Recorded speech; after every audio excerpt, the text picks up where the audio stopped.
Hey everybody. I know this entire series I've stayed off camera, but I wanted to pop on here and tell you why this series took so long for me to make. This was a very different series for me. I've never done a series where I do voiceover work. I wrote 15 pages worth of scripts, cut down what should have been 40 episodes of my normal style down to 15. It was a lot. And it happened kind of on accident.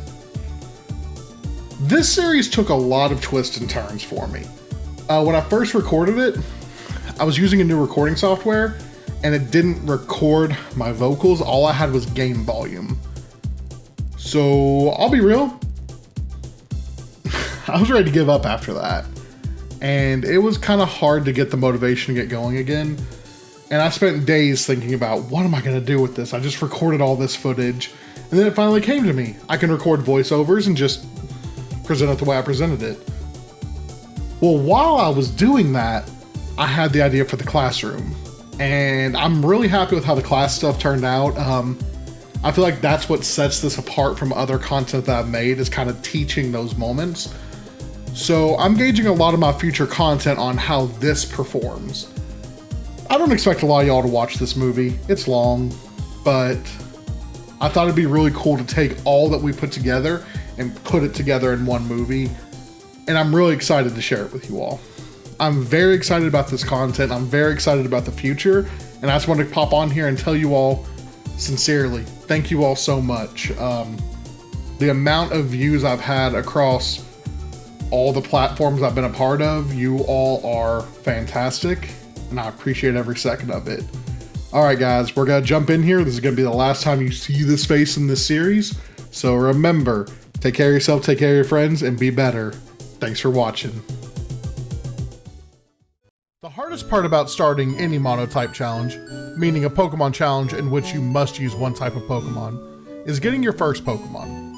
Unless you have a starter Pokemon that shares a common type with your selected challenge, you will have to rush through the beginning part of the game. Since we are doing a bug type challenge, we're going to select Bulbasaur, the grass type, forcing our rival to select Charmander, the fire type.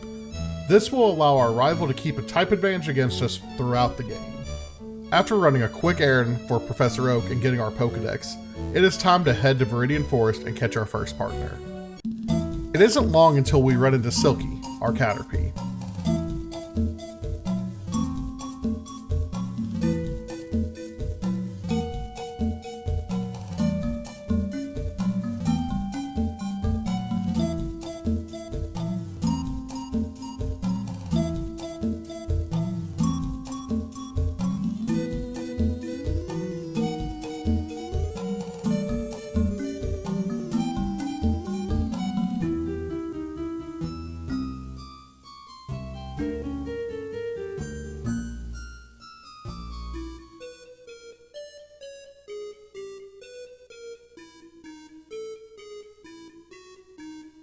We take Silky to the Pokemon Center and heal him up.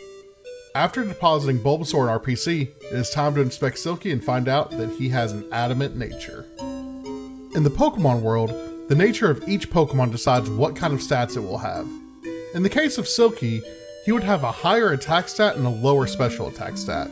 Another strange thing about this generation of Pokemon is that if a move was a special or normal attack was decided by the typing. This changed in Generation 4 and will be the only time in this challenge we will have to worry about it. But I feel like I still need to break this down for you, so let's head to the classroom. So in Generation 1 through 3 of Pokemon, that's Pokemon Red, Blue, Yellow, Gold, Silver, Crystal, Ruby, Sapphire, Emerald, Fire Red, and Leaf Green, a move was deemed special if it was from the Water, Grass, Fire, Ice, Electric, Psychic, Dragon, or Dark typing, and would use the special attack and special defense stat to calculate damage.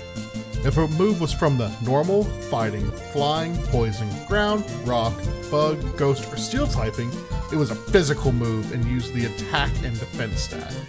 So our new friend Silky would be better off using physical attacks due to its adamant nature as well as being a bug flying type. It would benefit the most from using attacks of the same type, getting what is called a stab or same type attack bonus. Unfortunately, this leads us to the first problem in the earlier games. Each Pokemon has what are called base stats. Butterfree's lowest base stat is attack at a low 45. Meanwhile, its special attack is doubled at 90. This is part of what led trainers to believe that bug-type Pokemon were bad in the earlier generations.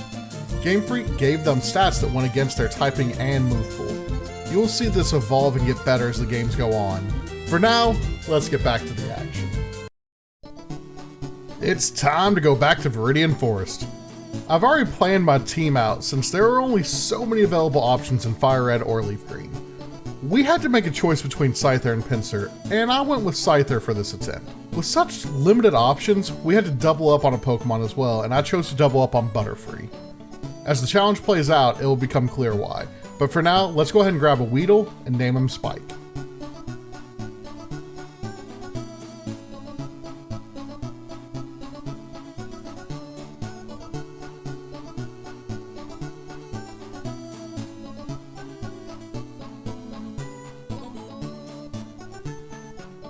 Spike has a lonely nature, which will raise his attack and lower his defense. That's just what I was hoping for. We needed to grab one more member of our team, and I knew exactly what I wanted. I was looking for a Caterpie with a relaxed nature to raise its defense and lower its speed. I could take a hit on speed, but I needed the other stats to be as good as possible. Almost as if fate were on our side, we caught a Caterpie with that exact setup. Thus, Tank joined our team. Now, we were ready to train.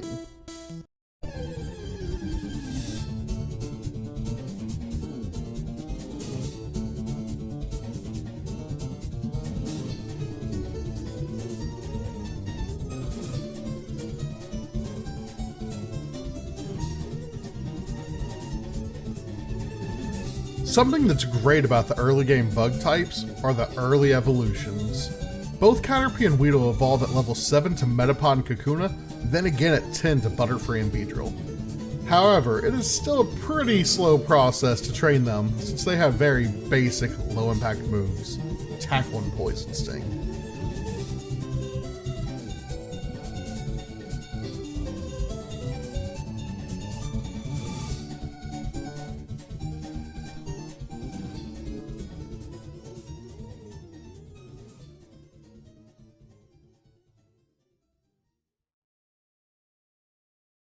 After some time, we are finally strong enough to move forward towards Pewter Gym. However, there's another challenge we could take on. One that's optional in this game, but personal for me. See, I didn't mention this earlier, but I lost to Gary in our first battle. As it stands right now, he's up 1-0 on me, and that just doesn't sit right. So, we veer off, heading towards Victory Road, knowing we can't progress just yet. Gary comes towards us, making a comment about how we didn't have any badges and the guard won't let us through, not realizing that he just admitted that he tried to get through on his own. He asks if our Pokemon have gotten any stronger, and the battle is on. He starts with a Pidgey. Great, he has another type advantage. I send out Tank, ready to weather the storm. The battle begins and Tank begins to raise his defense. Neither Pokemon is doing much damage with their tackles, but Tank has another attack. He uses Confusion and is able to inflict considerable damage and confuse the Pidgey. Gary's Pidgey hurts itself in Confusion, and Tank is able to knock it out with Confusion. We know his second Pokemon is his Charmander, and we brace ourselves for our rematch, having our team finally ready. Charmander pops out of its ball, its tail on fire. If Gary uses Ember, it could mean trouble. Tank launches a Confusion and Gary uses Scratch. Oh, okay, that was weird, but we're gonna take it. Another Confusion and another Scratch. Oh, okay, well, Tank finishes the fight off with another Confusion, and just like that, we are 1-1 with our rival. Gary complains that, oh, you were just lucky, then tells us to get a move on for the gym challenge. As the sun sets, we turn our eyes towards Viridian Forest, our next obstacle between us and Brock in the Pewter Gym. Picking back up where we left off, we turn our attention to Viridian Forest, the home of our trio of bugs. A quick heal up, and we are off.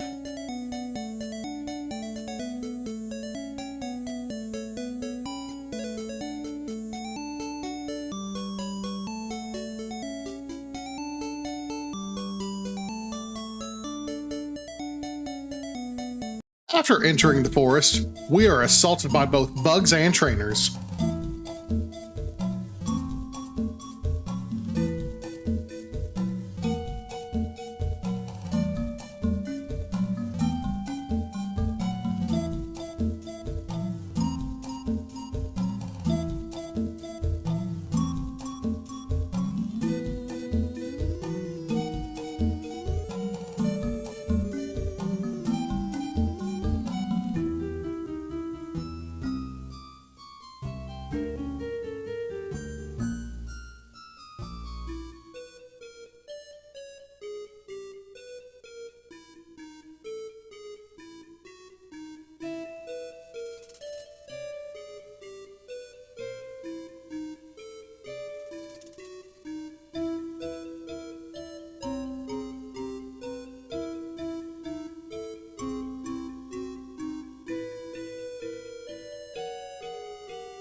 The forest is the first major test in the game. To this point, we have had maybe a few battles that were near Pokemon centers, but now we are the furthest we have ever been from a healing center.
We also have Pokemon and trainers that will use poison stats to hurt us even more. For the first time, we have to be able to heal or power through.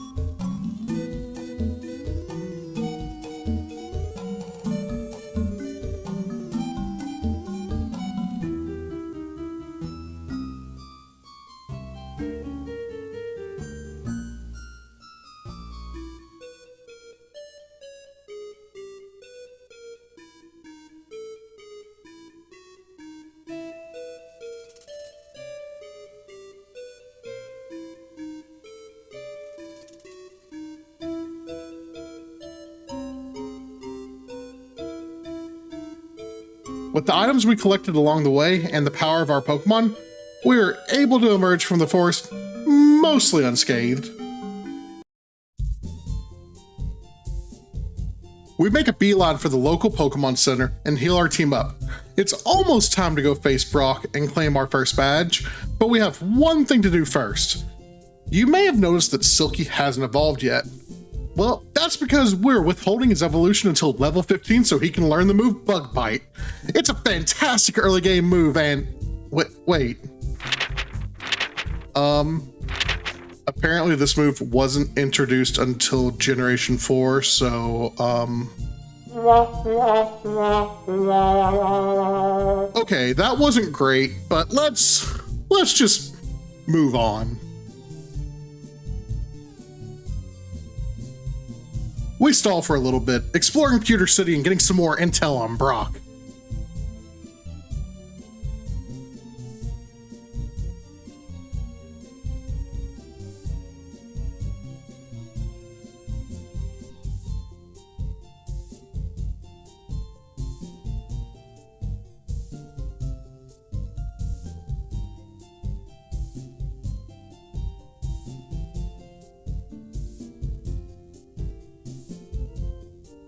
He uses rock-type moves and is apparently pretty strong.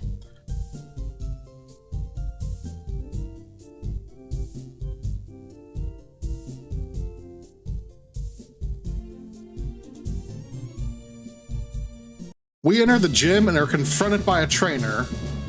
With Brock looking down at us from his stage, we are informed that we are 10,000 light years from facing Brock, which apparently means, like, you know, 15 feet. So 10,000 light years equates to 5.8786254 by 10 to the 16th miles. I understand this kid was trying to tell us that we were a long way away from fighting Brock, but this is just wild and insulting.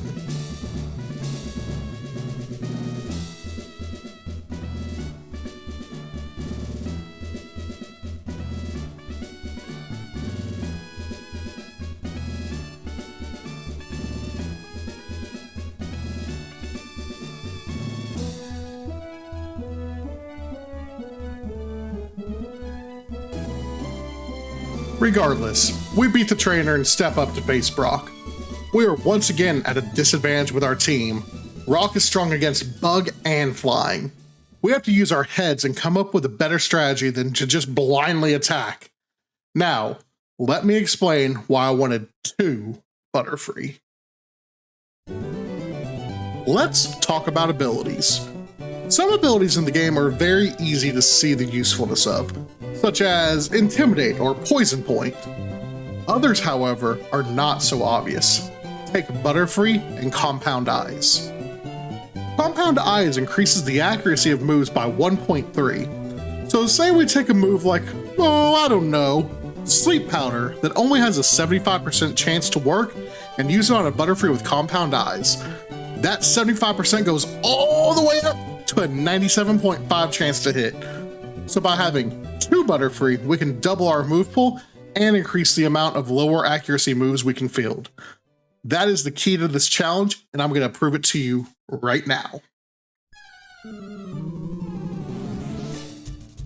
The fight with Brock begins. I've planned it all out. Now it's time to execute the plan. He sends out Geodude, and I respond with Tank. Tank instantly uses Sleep Powder, and it connects. Geodude is now snoozing. Rock types may have impressive defensive capabilities, but their special defense is usually lacking. Tank uses a Confusion, almost one-shotting the Geodude, and also confused him. This Geodude never stood a chance.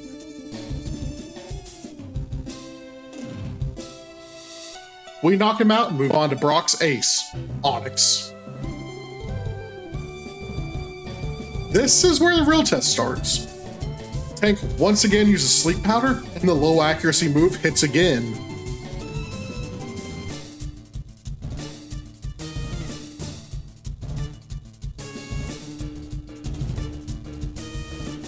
After this, it is 3 Confusions and Onix is down. We got our first badge without taking any damage. Still think bugs are weak? Rock congratulates us and gives us the Boulder badge and a TM for Rock Tomb. A move no one on the team can learn. This better not become a theme. We exit the gym and set our eyes on our next goal, Mount Moon. A quick visit to the Pokémon Center and we are on the road again.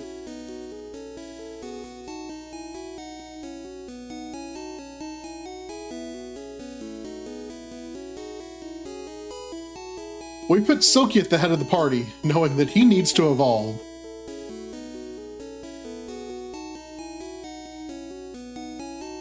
We run into one of Professor Oak's aides who gives us a package from our mother, a brand new pair of running shoes. Now, we can dash. We enter the next route and look at the gauntlet of trainers we have before us. Couldn't be too hard, right? Silky starts to run the gauntlet, taking battle after battle. After every few battles, we have to go back to heal, but it's all worth it.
One trainer even gives us some fashion advice. According to youngster Ben, shorts are delightfully comfy and easy to wear. While on the road to Mount Moon, Silky finally evolves and we have our starting trio ready to roll. From this point on, we will only add a new team member every now and then, so training will become much easier. In theory.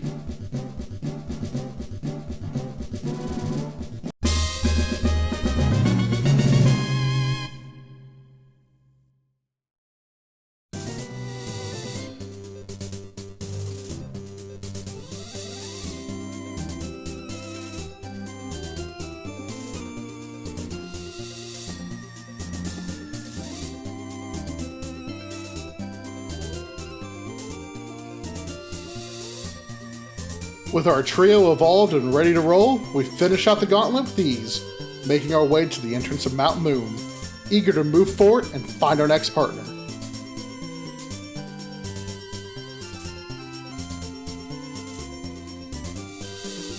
Stopping at the Pokémon Center, someone offers to sell us a new Pokémon, but we decline. We also hear of a group called Team Rocket, who have apparently started causing trouble in Cerulean City. A gentleman tells us that they are in the news almost daily now. Hopefully they won't cause us any trouble. We settle in at the Pokémon Center, taking a quick break and getting ready for whatever the mysterious mountain has in store for us. We start out in the Pokémon Center after a quick break.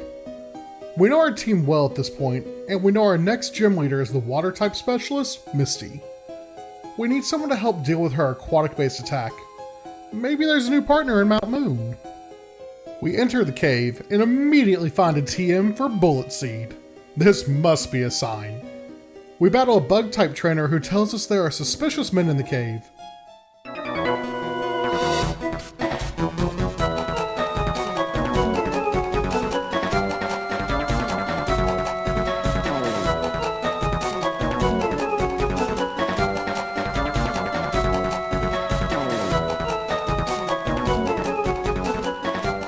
After beating him, he swears they're Team Rocket.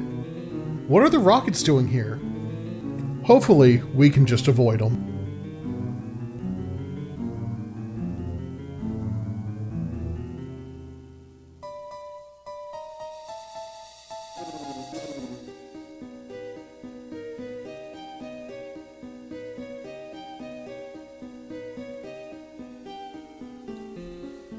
Pressing onward into the cave, we come to a ladder and descend deeper. As soon as we dismount the ladder, we are attacked by a Paris! Yes! This is exactly what we needed! We make a move to catch him and add a new member to our team.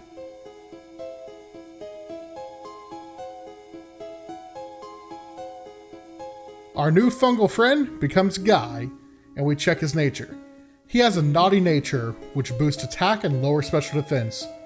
The boosted attack is great and all, but his grass types will be special attacks and won't benefit from the nature. He also comes with Effect Spore, which can bestow a status condition upon the opponent. Overall, not a bad pickup. We teach him Bullet Seed, and we have a very nice answer for rock and water types. We switch Guy to the lead position and begin training.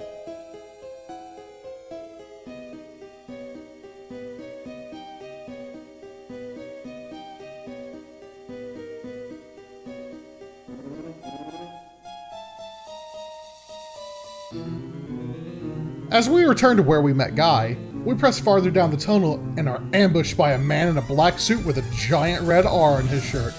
This must be a rocket.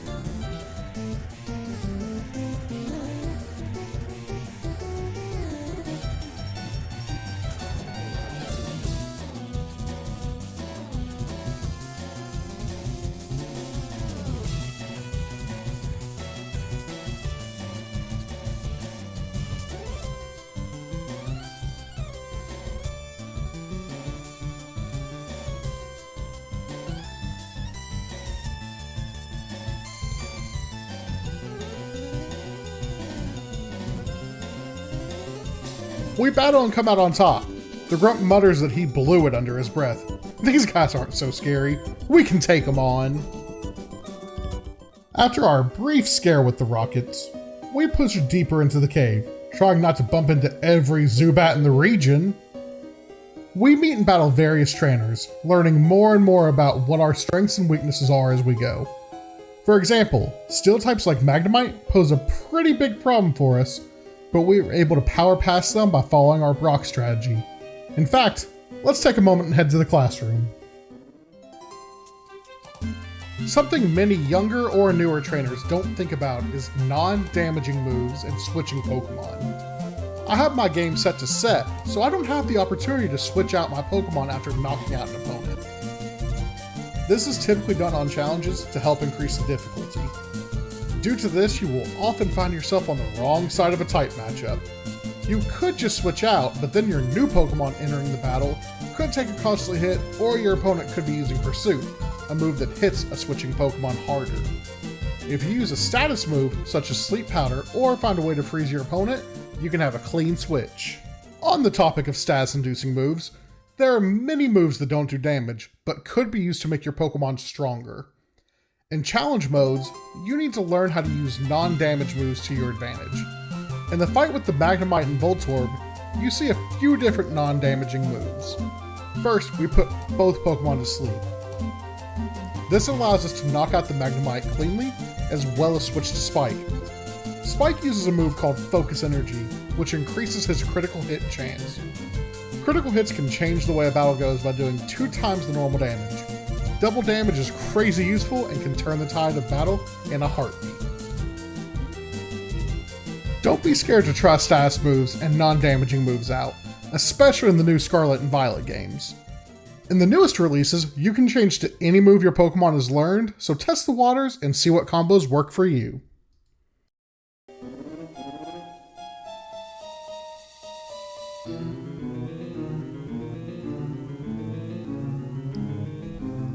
After we fight the trainer with Magnemite, we are forced to heal and regather our composure.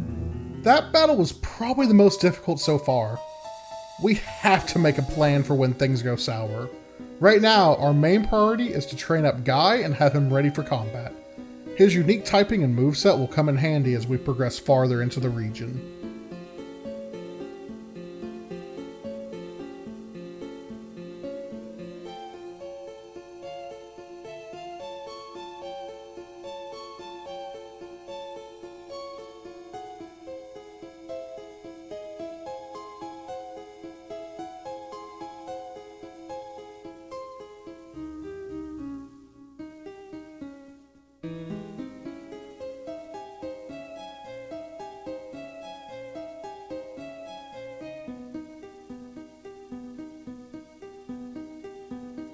We eventually find another rocket, but we dodge him with some pretty sweet maneuvers.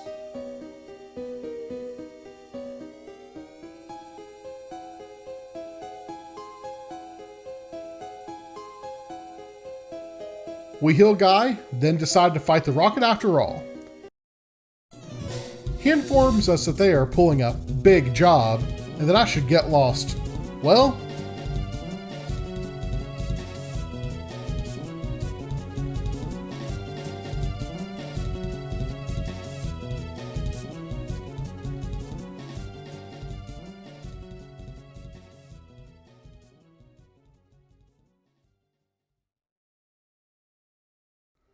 we knock his Pokemon out, and he acknowledges our skill.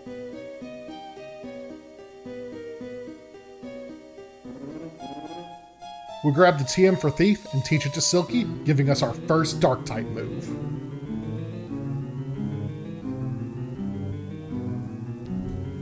We move on, leaving the rocket grumbling about being beaten by a kid. So far, these rockets have not been impressive. We run into a few more trainers, including a youngster that gives us a little bit of trouble.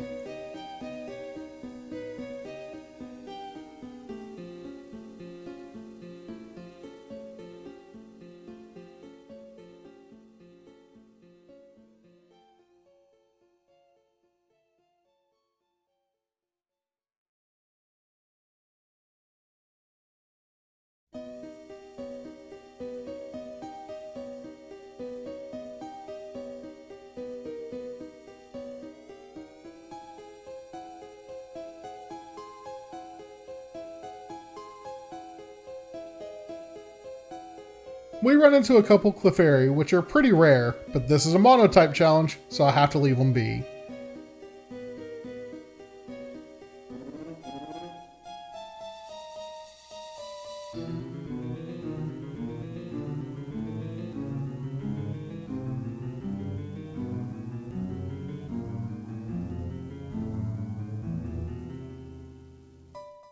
As we get deeper into the cave, more and more rockets are blocking our exit. We are too deep to go back and heal, so we must make every battle and every move count.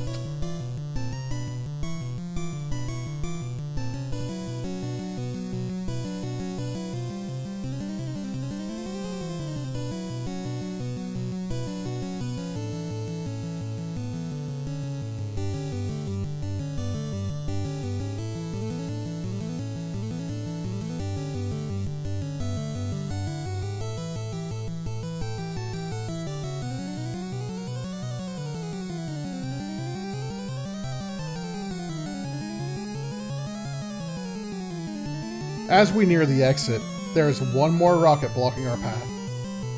He lets us in on the plan. They want to find fossils and revive the Pokémon to use for their nefarious plots.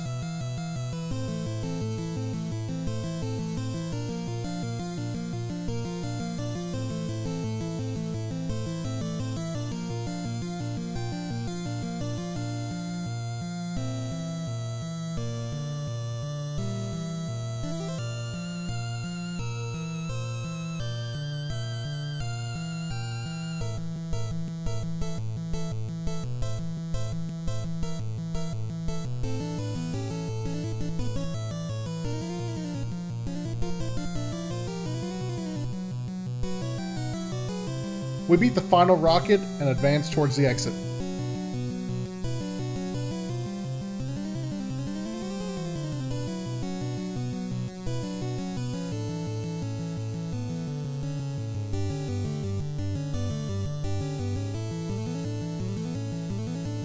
There's another trainer blocking our path, yelling at me about how those are his fossils. I don't really want one, but he insists that I'm trying to take them. I guess there's no avoiding this battle. My Pokemon aren't really looking great, but we have no other option since the trainer won't listen to us. He sends out a Grimer. That's something I didn't plan for, but Tank can handle it.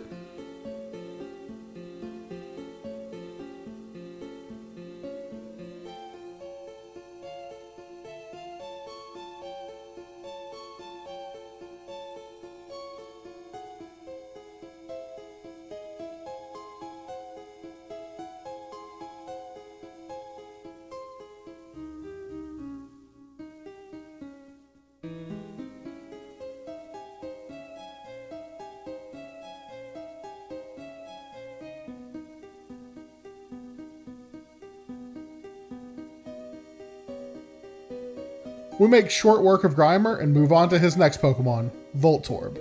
Back to the Brock strategy, now named Operation Night Night. Voltorb wakes up quick, but it's too late.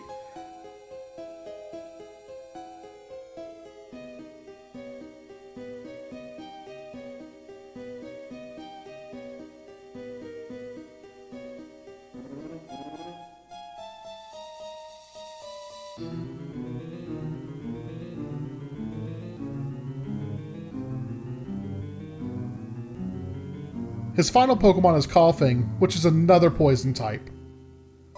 One confusion later, and the trainer relents.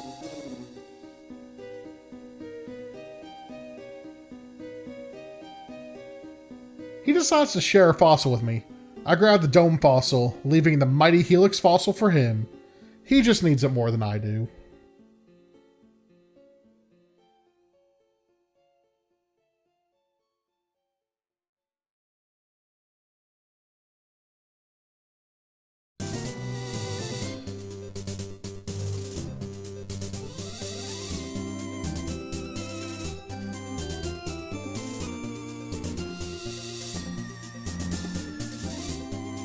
With that, we are finally able to leave the cave. We see Cerulean City not far off in the distance. We made a new friend with Guy, stopped the rockets, and even found a rare fossil.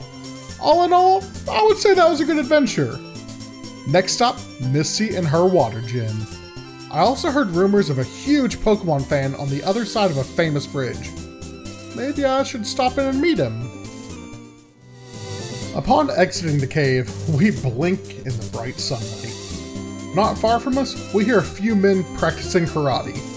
We approach them and they offer to teach us the powerful attacks Mega Kick and Mega Punch,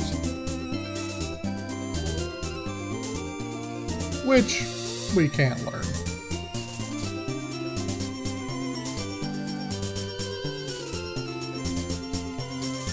We take our leave, finally finding a ledge to leap over and head towards our next sim. We take a quick look through the patch of grass we land in and don't see any new bugs. Oh well. We enter Cerulean City and make a beeline to the Pokemon Center. We get a little information about Bill, making us even more interested in taking the Nugget Bridge and meet him. We also meet a man who wants to trade with us. He wants a Poliwhirl for his Mr. Mime, but we don't have a Poliwhirl, and we can't use a Mr. Mime, so we have to move on. As we get closer to the bridge, a familiar voice calls out. As Gary approaches us, he tells us that he caught a lot more Pokemon. We have only added one new team member, so this could be a little difficult.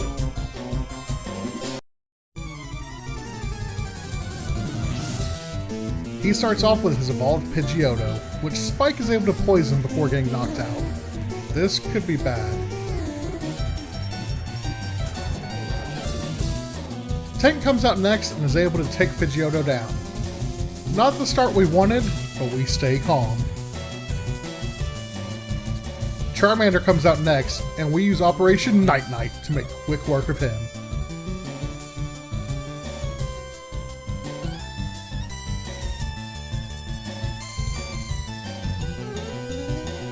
Next up is Abra, who Silky is able to knock out with Thief.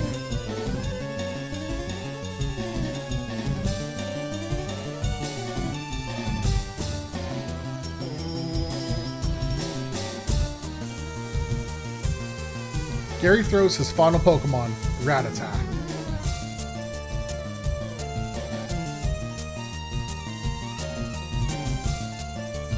Silky knocks him out, and we are now up 2-1 on Gary.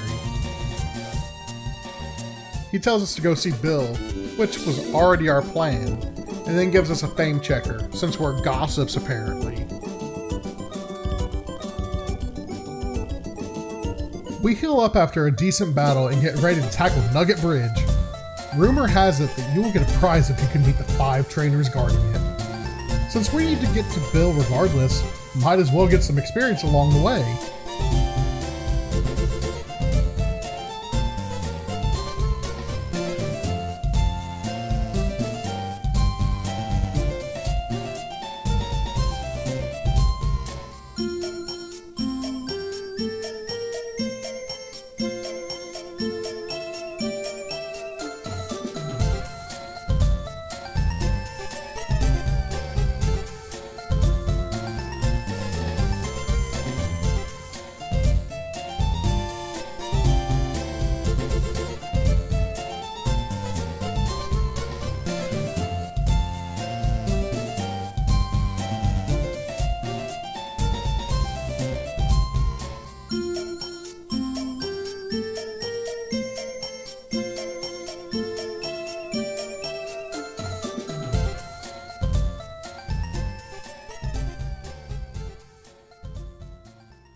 We battle our way through the bridge, making quick work of the opponents. We do have to visit the Pokemon Center a few times, but only after every other battle. We finish battle number 5 and are approached by a man who gives us a nugget. Then he tries to recruit us to Team Rocket. First he asks, then he demands.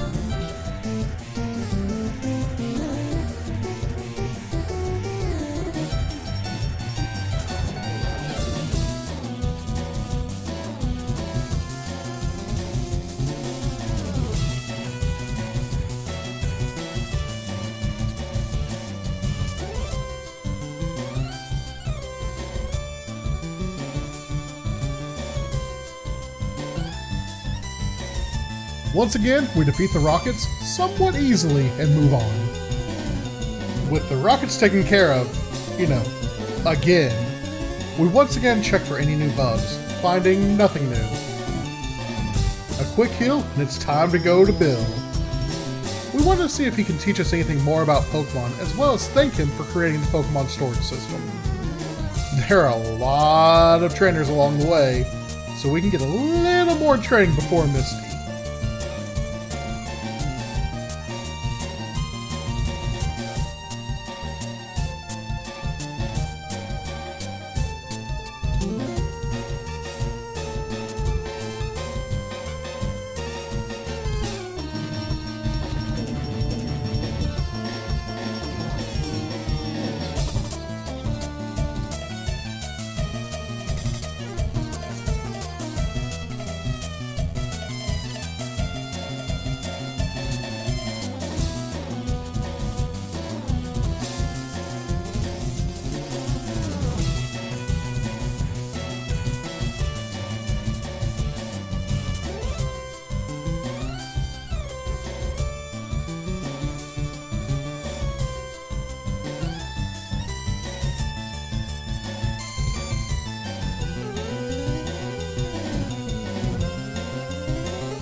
Finally, we beat all the trainers on the route.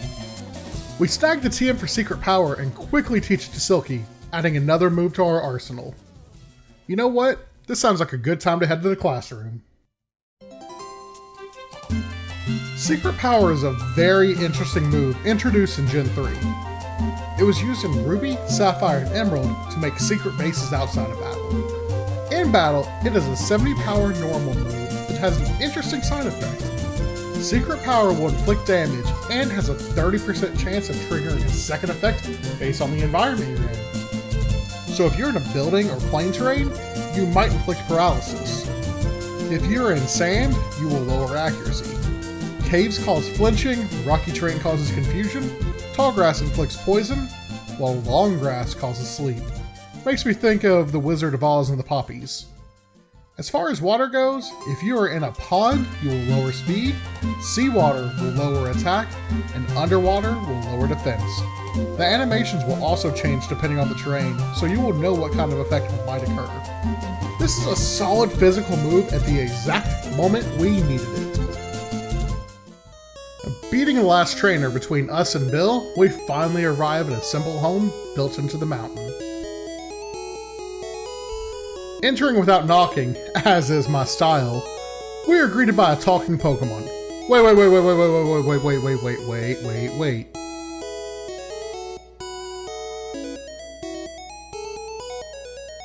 A talking Pokémon? The Pokémon introduces itself as Bill. Bill explains that he messed up an experiment and was combined with a Pokémon. Kinda looks like a Clefairy to me. We help him reverse the effects and finally get to talk to Bill face to face.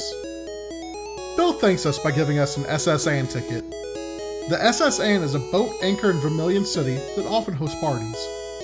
Bill isn't very interested in parties, but maybe we would enjoy it instead.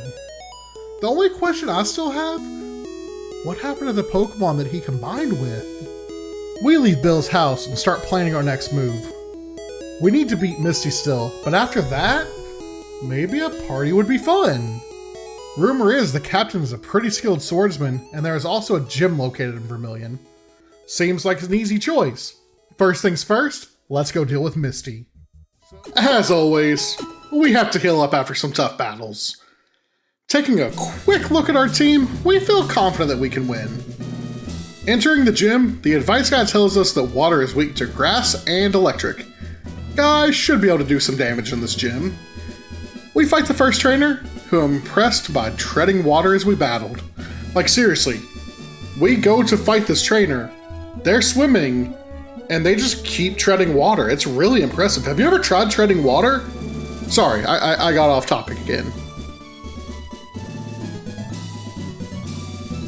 As we approach Misty, another trainer stops us, claiming that we shouldn't even bother Misty. Okay then.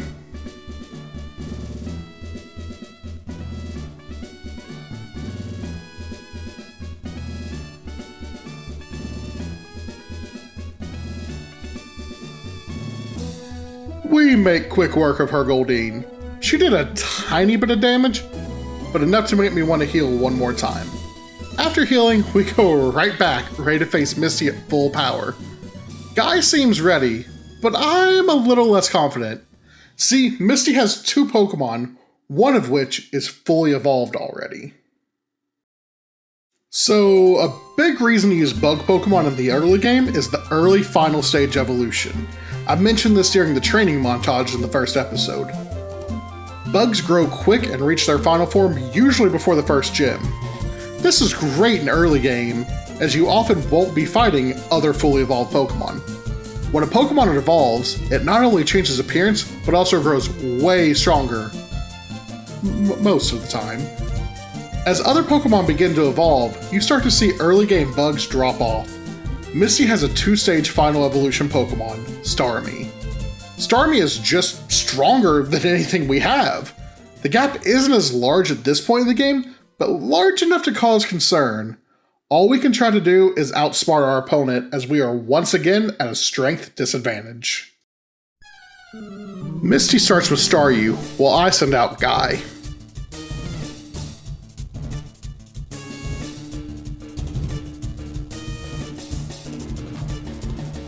The first bullet seed does a good chunk of damage, while the second is able to finish Staryu off.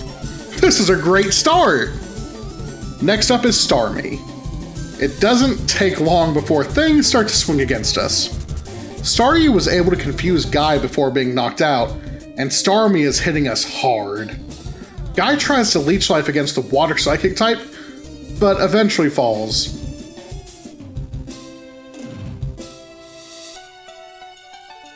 Silky comes out next, using secret power trying to paralyze Starmie, and it works!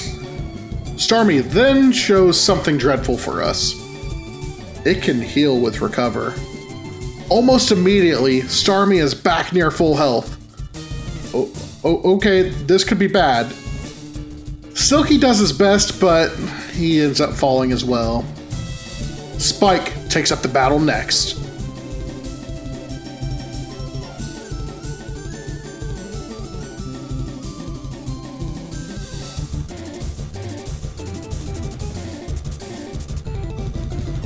Using Focus Energy and Fury Attack, we are able to outlast Starmie and claim victory. The battle ends, and Misty gives us the Cascade Badge. She also informs us that we can use Cut outside of battle and gives us a TM for Water Pulse, which we can't use. Oh well, we won! Time to head towards Vermilion City and our party aboard the SS Anne. We heal up and head to exit the city, which is apparently through some guy's backyard. A police officer tells us that the people in the house were robbed by Team Rocket, but they will find them. I look in the backyard and see a member of Team Rocket just standing there, menacingly. Okay, I guess I'll take care of this too. We battle the Rocket Grunt in the backyard, once again winning with ease. The Grunt gives us the TM for Dig, which we do try to return it. We make every effort to return this TM. The owner just doesn't want it, so instead we teach it to Guy. That will be a huge help going forward. Anyway, we move on and check the tall grass once again, finding no new bugs. We try to cut through Saffron City, but the gate guard says that the road is closed. Oh, okay, I guess we will use the underground path instead. We pop out on the other side and are greeted by more trainers blocking our path. Time to get to work!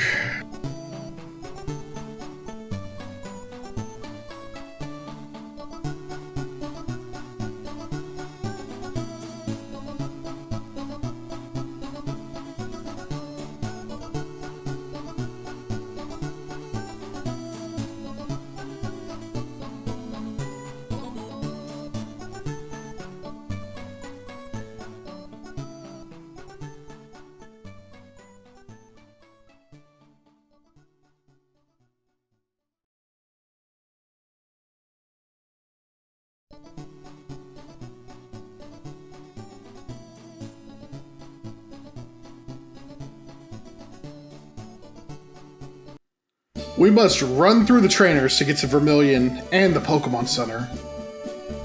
While there, a woman gives us a new item called the Verse Seeker. This lets us battle trainers again and again. We also visit the Pokémon fan club and hear about the president's favorite Pokémon, Rapidash.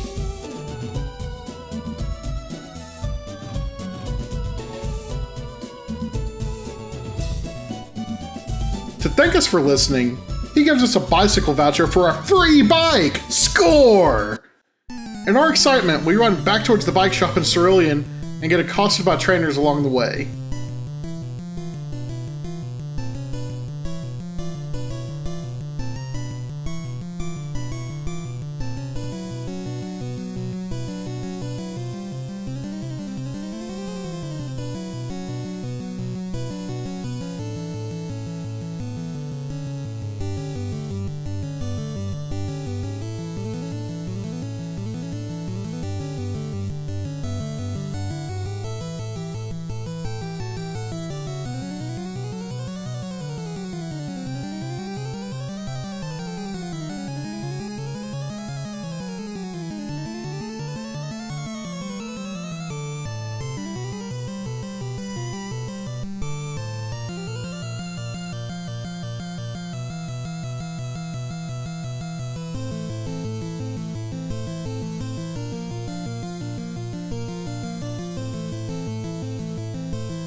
Battles force us back to the Pokemon Center, making us stop and reevaluate if we want to go back to Cerulean now or later. The party's probably going to start pretty soon. We really need to go to the SSN first. It's party time! We stock up on some essentials at the Pokemart and head to the docks. We flash our ticket and head on board.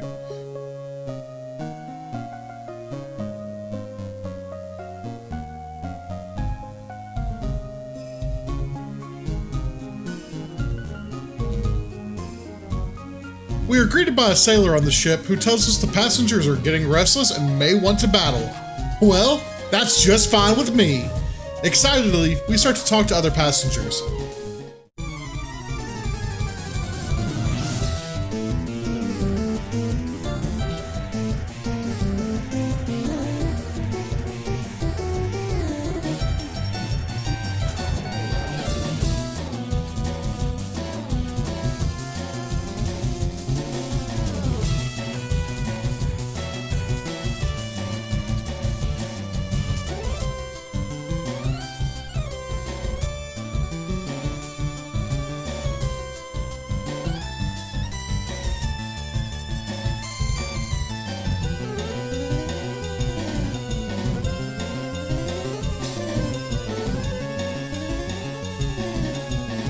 Our second trainer gets after us for barging into his room.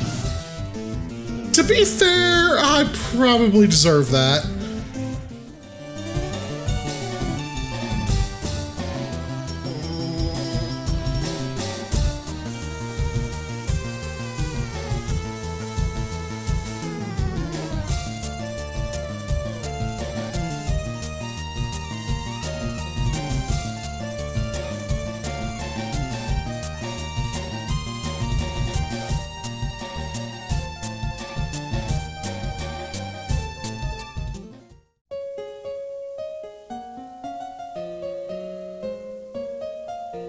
We also find out we have a room we can rest in and restore our health. Awesome! Let's get to work!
After getting some training in, we got some massive gains!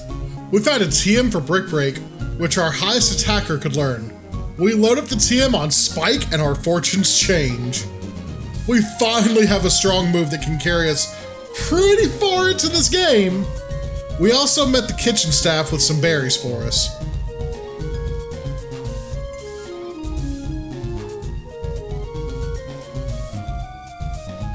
We move on to the next floor, heading all the way up to the main deck.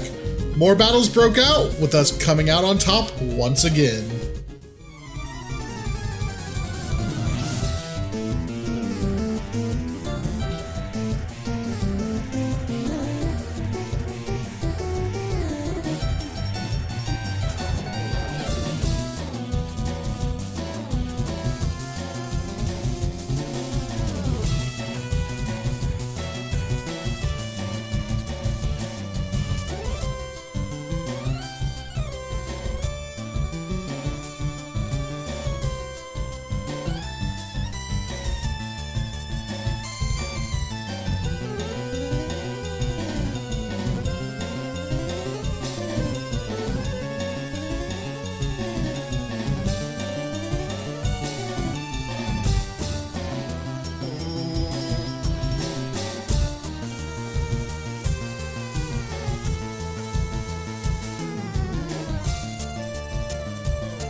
Next, we go below deck. We have more battles to take place down here, trying to train up our team as best we can. But we have to get ready to deal with the electric gym in Vermilion. Once again, unsure of what to expect out of our team.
While training, we decided to use one of our rare candies on Guy, jump-starting his evolution. Now we have a Parasect on the team.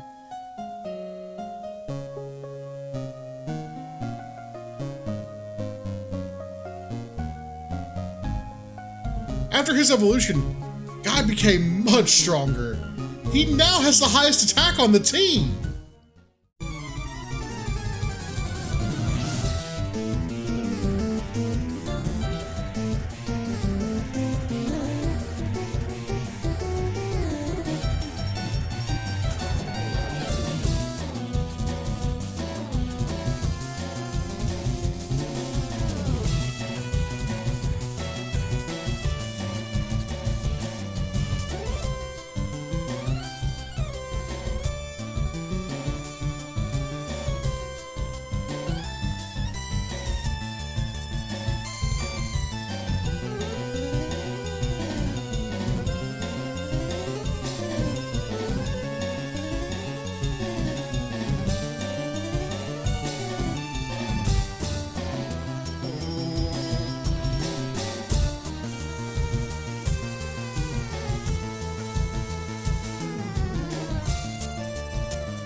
We enter the final hallway, heading towards the captain. I still want to meet him before the ship sets sail. We finish battling the passengers that want to fight, and then head towards the stairwell.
As we near the stairs, we hear that oh so familiar voice call out.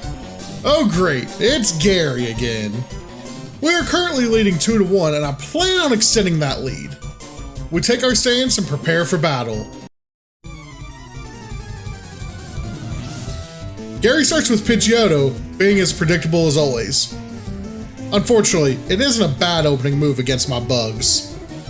We send out Tank, running Operation Night Night, putting Pidgeotto to sleep and beginning our attacks.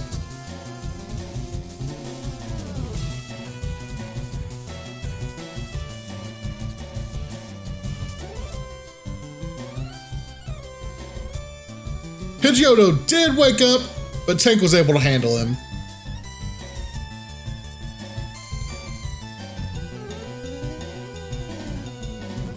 Next up is Charmeleon, who launches an Ember before taking a nap.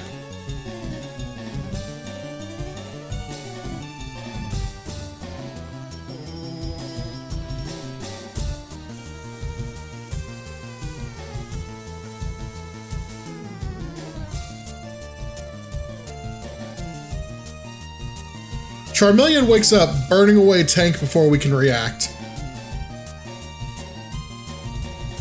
We send out Spike, hoping to outspeed Charmeleon. Spike is indeed faster and takes out Charmeleon with his new Brick Break.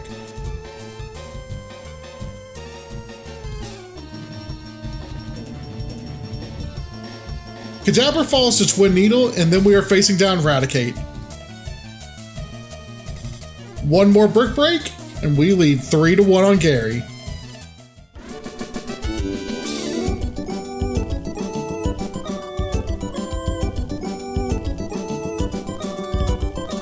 Before leaving in a huff, he talks a little smack about the captain.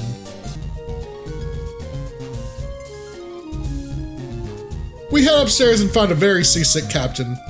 After helping him with his sickness, he gives us an HM for cut. Okay, so you may be wondering what an HM is. HMs are hidden moves that were used in generations 1 through 6 to control the flow of exploration. In Gen 7, it was replaced by Ride Pokémon. They were replaced by Bike upgrades in Gen 8, and by Koraidon and Miraidon in Gen 9. HMs have been around since the beginning of the series, often causing frustration for newer players.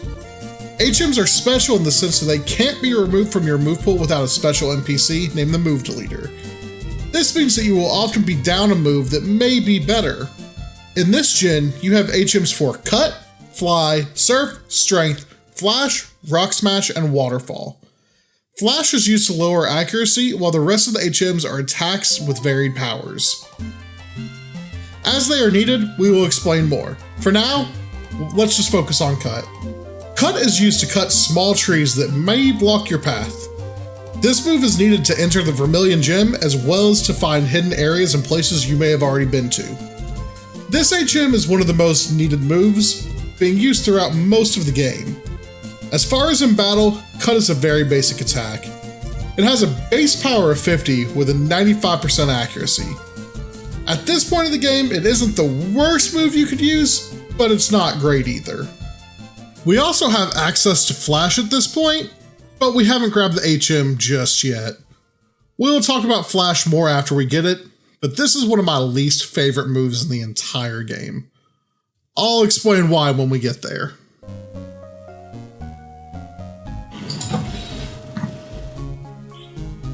It's a tough call on who to teach Cut to. It takes an attack off the table for either Guy or Spike. We look at potential moves that they can both learn and end up going with Spike. We drop his focus energy and give him Cut. It isn't a move that feels great to put on him, but it's the best we can do for the time being. We rest up one more time and exit the boat. As soon as we exit, the SS Anne departs on their journey. We wave goodbye and shout Bon Voyage to the smiling faces. I hope they have fun, and I would have liked to have taken the cruise myself, but we have business to handle in Vermilion.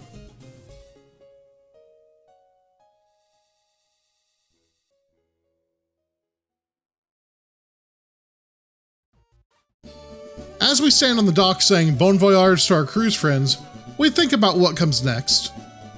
We know Diglett's cave is close and may provide some good training before taking on the Vermilion Gym with its leader, Lieutenant Surge. We enter Diglett's cave, hoping to see where it leads.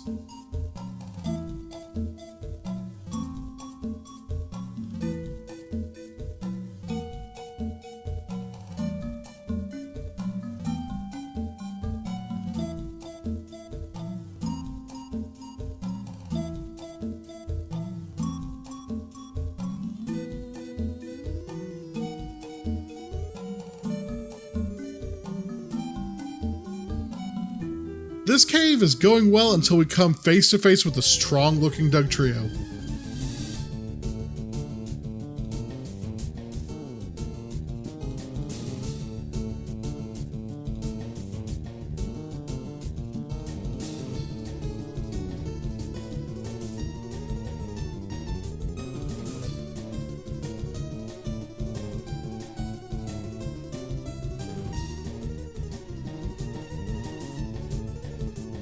Luckily for us, it didn't have many attacks that could hurt Silky.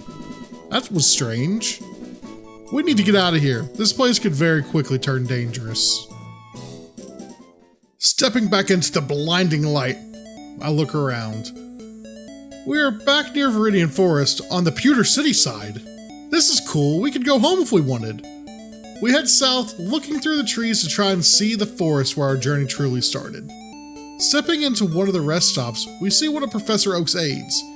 He tells us if we have at least 10 Pokemon in our Pokedex, he can give us a reward. Awesome! Of course, I have 9 Pokemon in the Pokedex right now. We quickly rectify that, grabbing a Rattata outside of the rest stop. We deposit the Rattata in Bill's PC and then return to the aid, receiving the HM Flash as our hard-earned prize.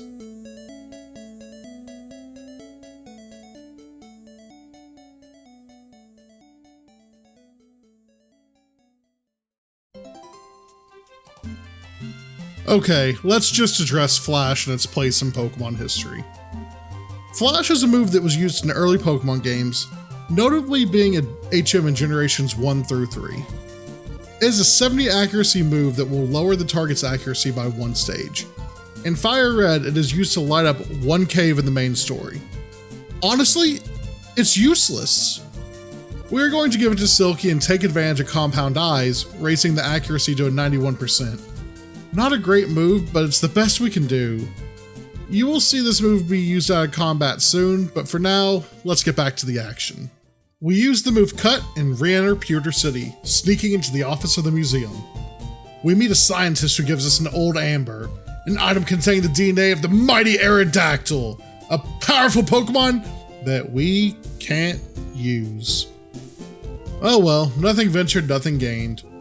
We heal up and return to the Diglett's cave. After pushing through the cave again, we turn towards the next route, wanting a little more experience before tackling Lieutenant Surge.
We also check for bugs, already knowing there's nothing new here.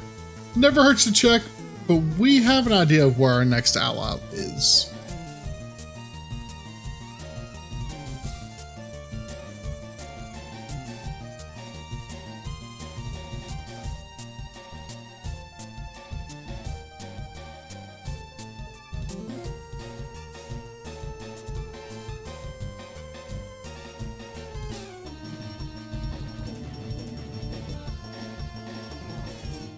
After training with the trainers on this route, we finally feel ready for Lieutenant Surge. After this gym, we start to turn a corner. We know the next gym is Grass, then Poison and Psychic. We will finally get some better matchups. Before we can take those gyms on, we have to get through Surge though.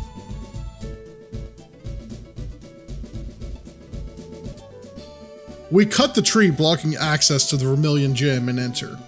We see an electric gate and are told we need to find 2 buttons to open the door.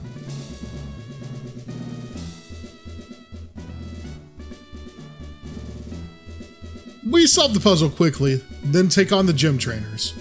We let Guy start the battles, trying to see how his dig works against this gym.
The 3 gym trainers were simple fights, Guy using Dig to knock them all out.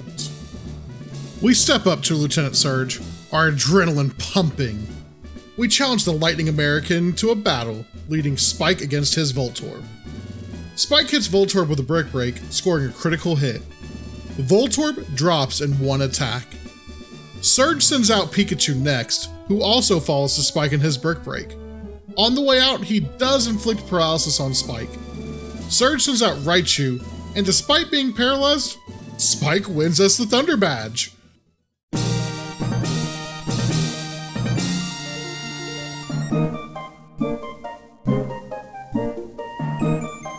Just like that, we have our 3rd badge, as well as a TM for Shockwave. Another TM we can't use. We salute Surge and leave the gym, wondering what comes next. We want to go to either Saffron City, Celadon City, or Lavender Town next. We know the road into Saffron is closed, blocking off Celadon as well. There is an underground path between Celadon and Lavender, but we also heard there's a Pokemon blocking the path from Vermilion to Lavender Town. I guess we gotta head for the Rock Tunnel.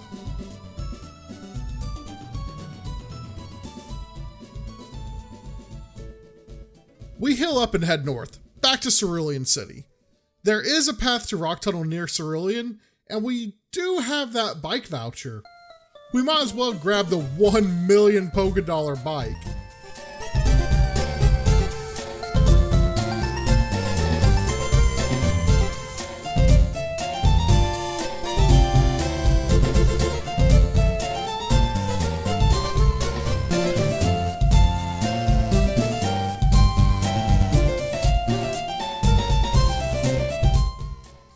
Now we can progress even faster.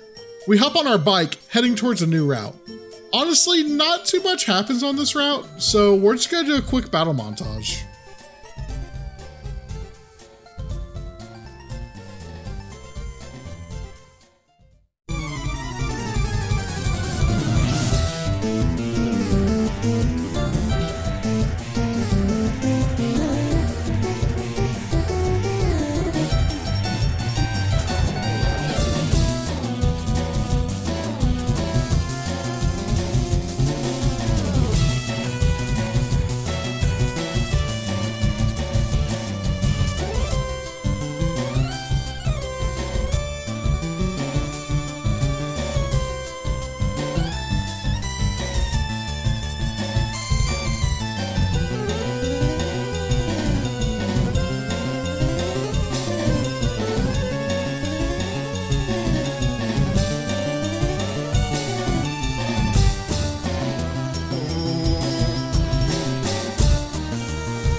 We arrive at the end of the route, thankful for a Pokemon Center placed right outside the cave.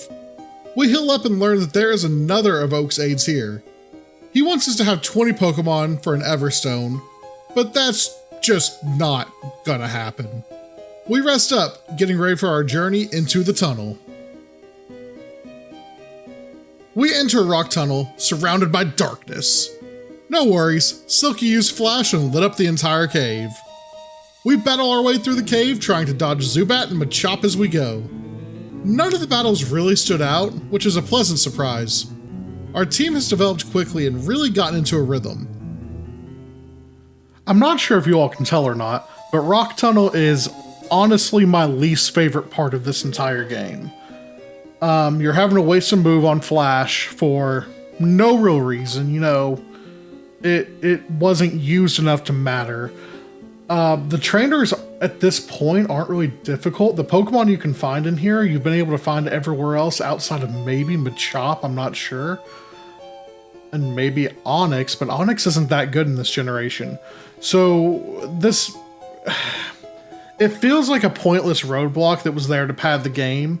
It didn't feel so bad in Generation 1 when Onix was kind of a monster. But as the generations have worn on and Pokemon's changed, Rock Tunnel just, it ain't it, you know, it ain't it. It's very tedious, just takes a long time to get through for no real reason. I sped this up by almost 1,000%. I cut 22 minutes into 4 segments, each about 5 to 5.5 minutes long. Ended up cutting it down to 30 seconds each. It wasn't, there was nothing of note in here. All right, I'll let you guys get back to the episode.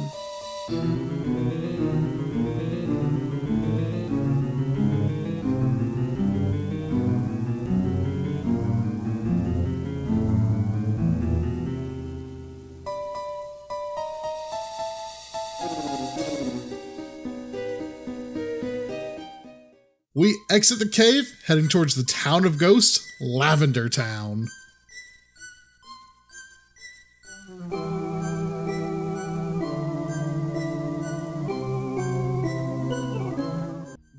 This town gives me the creeps.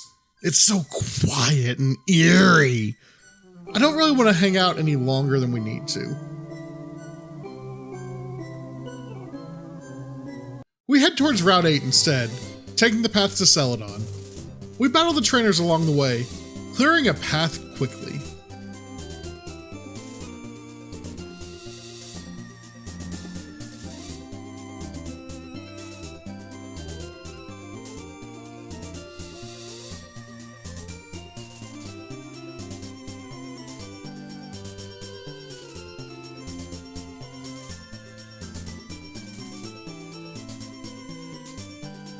We enter another underground path, making the journey beneath Saffron City.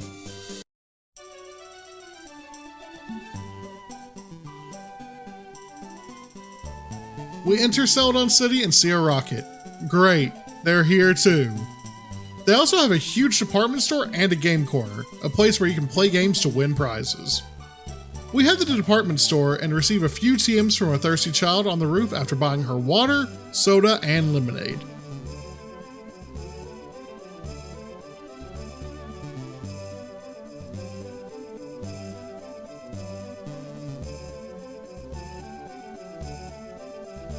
We check the store, trying to see if there is anything else we want to grab.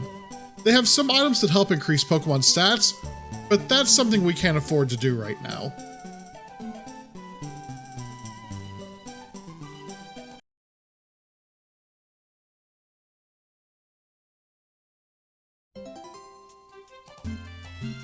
Okay, so what do I mean by raise stats?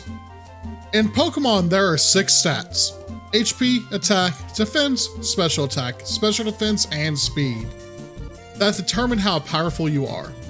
I'm gonna try and keep this as simple as possible, but I can dig into this deeper if it's something you all want to learn more about. When you knock out an opponent's Pokemon or a wild Pokemon, they give your Pokemon an effort value, or EV. Every 4 EVs gained in one stat will increase your stat by 1. You can't exceed 255 EVs, and you can have a total of 510 across all your stats. Okay, that's a lot of words that mean nothing to you. Let's try it this way. Let's say you have a Beedrill and you want to maximize its speed and attack. To do this, you need to gain 255 attack EVs and 255 speed EVs. However, this won't do you any good. You'll hit your cap at 252 since that's the last time it is divisible by 4. Maxing out your stats will let you gain an extra 63 points into 2 stats. How do you play in your EVs? Well, you have to know which Pokemon give off what EVs. They don't change, so Nidoran Male always gives +1 attack EV, while Blissey will always give off a +3 HP EV. I promise this is so easy once you get used to it. In the newest games at the time of this recording, Pokemon Scarlet and Violet, EV training is even easier. You have access to power items, which add 8 extra EVs to a selected stat. This makes the training only take 28 battles to go from 0 to max on the selected EV. If you're using power items in Gen 4 to 6, this increase is only +4. From Gen 7 on, it becomes +8. I'm not going to get into the specifics of Pokerus and other oddball trainings, but I will touch on the stat boosting items that led to this discussion. These items are HP up, protein, iron, calcium, zinc, and carbos. These items will allow you to add +10 to a stat. Prior to Gen 8, you were capped at 100 EVs from these items. Starting in Sword and Shield, these items could be used to max your stats. Again, this is a short breakdown of EVs, hopefully enough to get you started. I could do an entire video on just EV training, but for now, let's get back to the game. We grab a Pokédoll and some other essentials, but nothing else really catches our eye. We move on, heading to the game corner. We try to look at the prize list, but they want us to have a coin case first. While looking for a case, we hear that there is a basement under the game corner. We also see that the game corner is run by the Rockets. This may be worth checking out. We return to look at the prizes, which include many good TMs, Ice Beam, Iron Tail, Thunderbolt, Shadow Ball, and Flamethrower, and a very tempting list of Pokemon: Abra, Clefairy, Dratini, Scyther, and Porygon. The Scyther would be a great addition to the team, but we can't just give our hard-earned money to the Rockets. Instead of gambling away our money, we speak to a Rocket who has been tasked with guarding a poster. Very important task, gotta guard that poster. He attacks, running off after his defeat.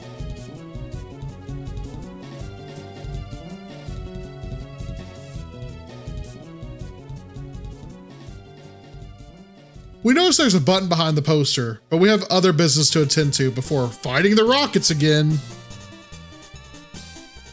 We heal up again. This is becoming a trend. We decide to visit Saffron City. The road is still closed, but the guard informs us that he is very thirsty. Okay. We find him a tea, which he happily takes and agrees to share with the other guards, granting us access to the city. Strange policy, but hey, we can come and go now. We start to explore Saffron City and find it swarmed by Team Rocket. We receive a TM for Psychic, which is a great pickup for us. We choose it to Tank, who is one of our best Pokemon right now. We hear of an unofficial fighting type gym, and realize it would be a great way to train our team up. We found a TM for Aerial Ace not too long ago, which we had taught to Guy, and I figure we could attack this gym with Guy and Tank. We are noticeably underleveled, but that doesn't stop our determination. We fight our way through the gym, taking each battle on with gusto.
After a hard-fought battle, we emerge victorious.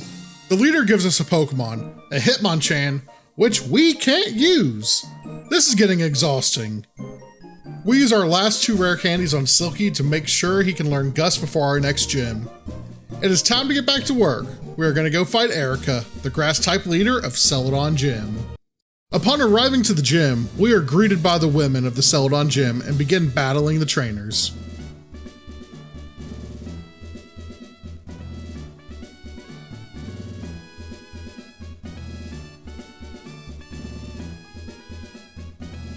We won handily, having an advantage for the first time in this challenge. As we near Erica, she greets us, informing us that she will not lose. I don't plan on losing either. The battle starts with Guy vs Victory Bell.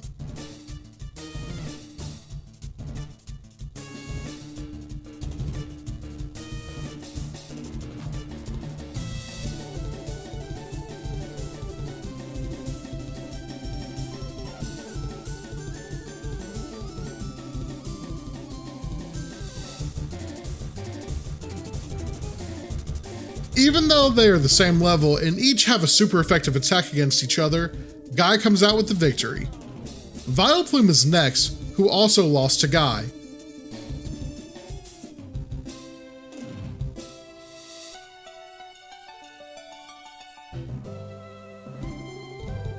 The battle wasn't as lopsided since Guy ended up paralyzed.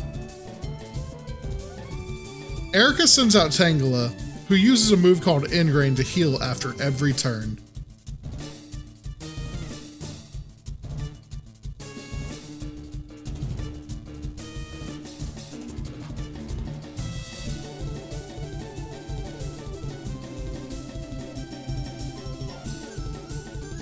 It doesn't matter.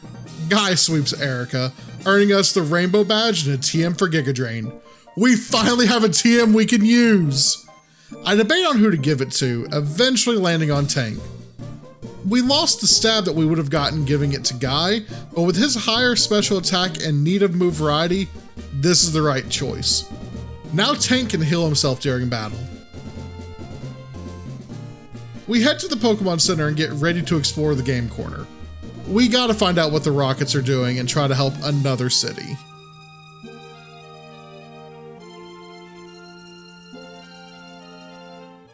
With our new badge safely in hand, we heal up and get ready for the next challenge. I know where the Rocket Base is, but I have no clue how many of them there are. I gotta be ready for anything. I descend the stairs we found earlier, ready to face whatever comes next. We are greeted by a rocket on the first floor, but we make pretty quick work of the grunt, as usual.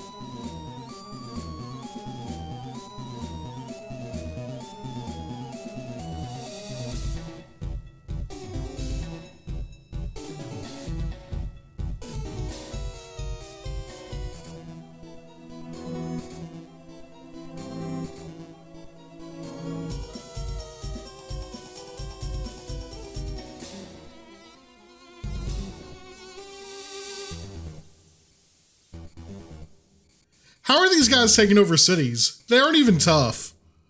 We clear the first floor pretty easily, but there's no way to progress from where we are now.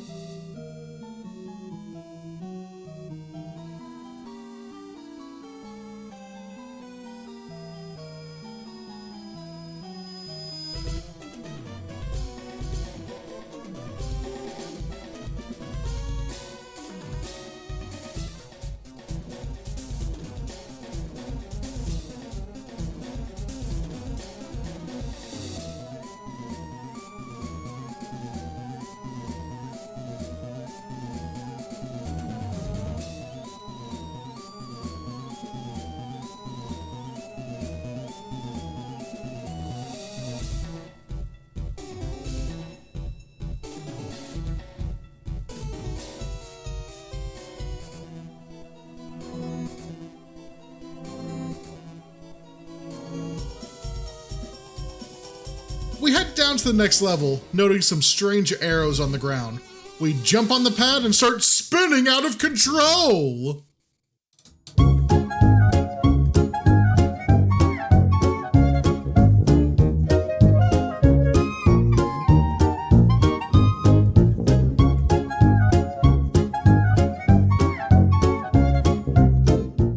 After getting dizzier and dizzier, we eventually make our way out of the arrow maze, collecting various items along the way.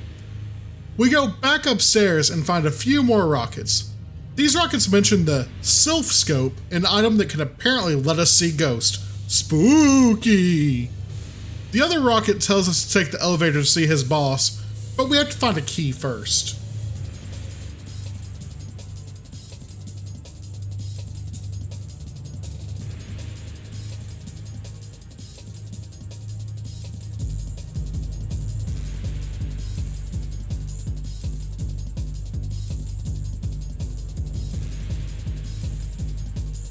We start searching the final floor, knowing what we need to find.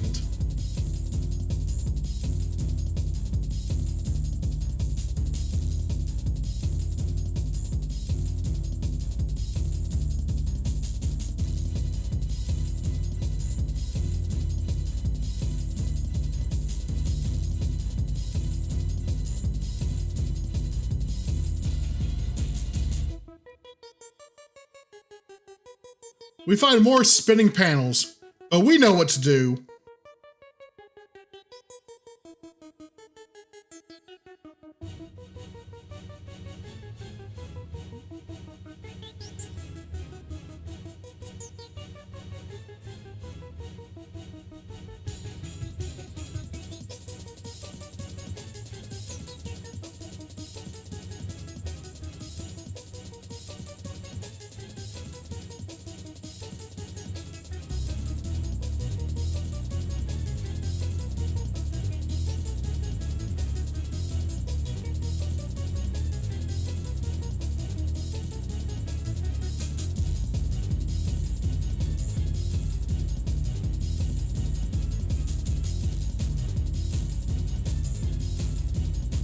Spinning through the maze, we encounter yet another rocket.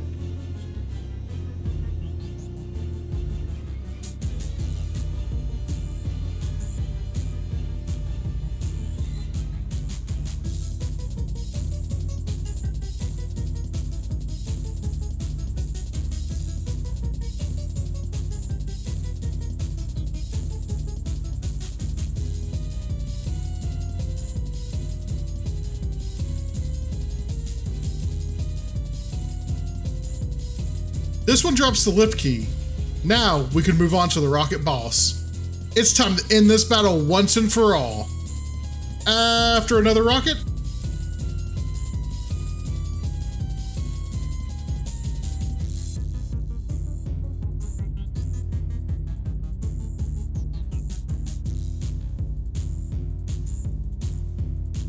And a quick heal. We head back to the rocket hideout. My 4 partners ready to battle against the evil rocket boss.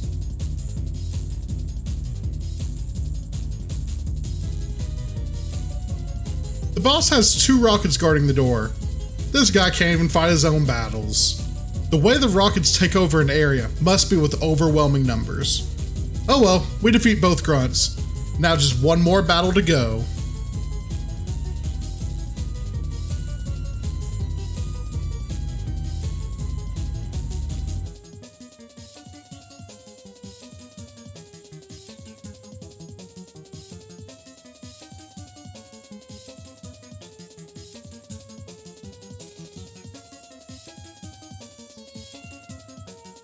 The doors open, and we see our first glimpse of Giovanni, the rocket's leader.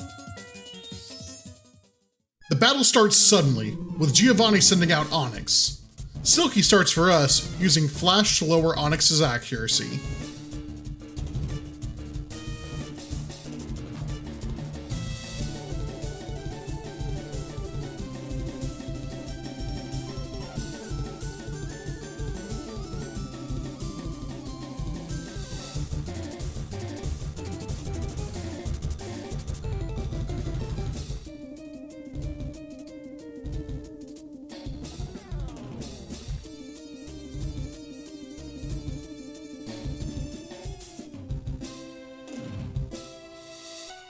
Silky does a great job taking on Onyx, defeating him with relative ease.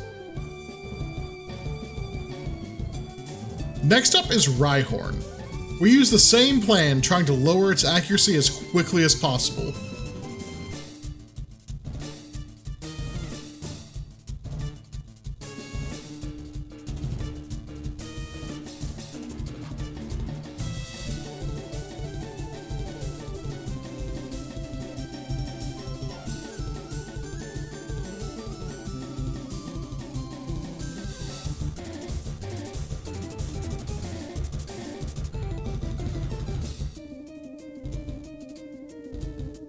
Silky defeats Rhyhorn as well. Giovanni sends out his ace, a Kangaskhan.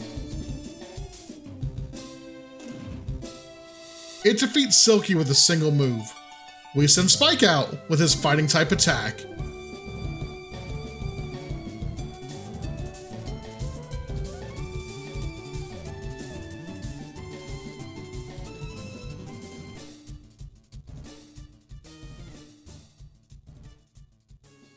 He handles this beast, but only barely. Spike and Silky, 2 of the originals, are able to beat the rocket boss. This must mean the rockets are done. right? Giovanni escapes after telling us we won't understand his plan.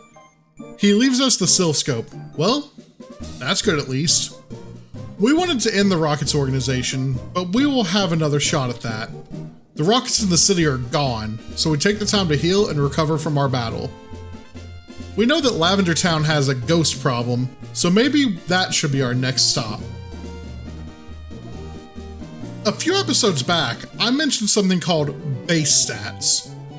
In Pokemon, there are stats called base stats, which are essentially the potential of a Pokemon. These stats are how we determine a species' strengths and weaknesses. So let's talk about Butterfree.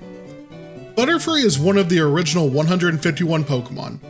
It was introduced relatively early in the first games, usually about the third or fourth Pokemon encounter in the wild, depending on how much you explored. We know Butterfree's base stats are HP 60, Attack 45, Defense 50, Special Attack 80, Special Defense 80, and Speed 70. This means that for the most part, Butterfree is a fairly weak Pokemon with a super low attack. This is disappointing in this generation, since it is a physical type. In general, Butterfree is a Pokemon that falls off and isn't used as much by this point in the game.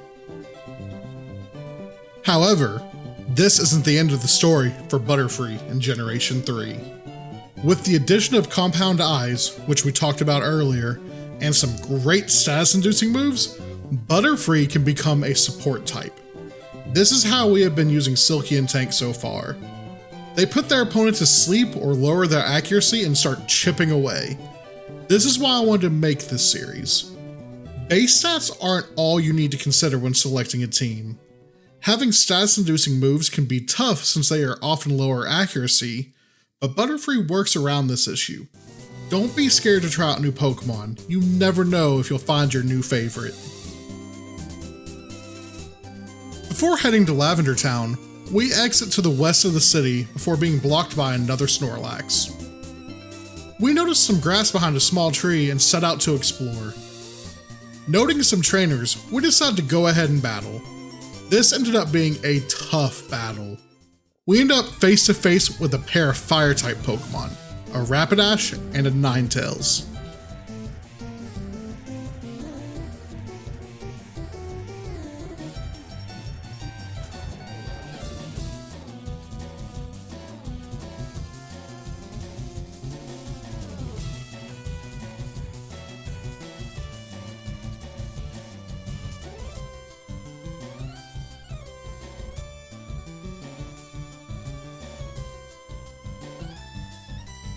Silky and Spike fight with all their might and are able to beat the Rapidash first. The Ninetales can't handle two opponents at once and we are able to come out victorious.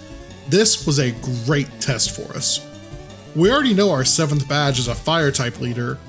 Maybe we'll be able to handle them when the time comes.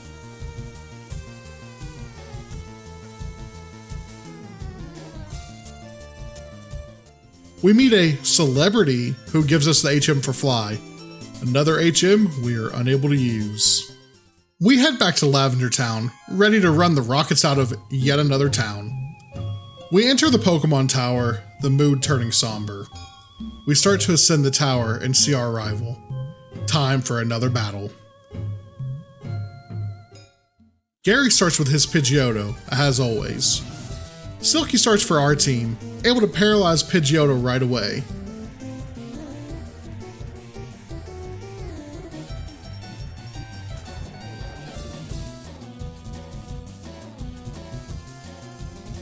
It isn't too long before Pidgeotto is down and Charmeleon makes his appearance.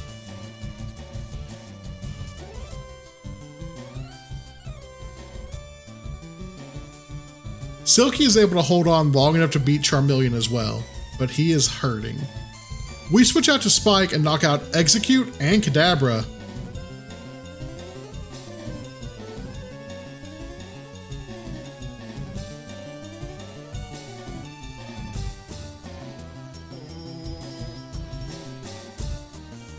Next out is a new threat, Gyarados.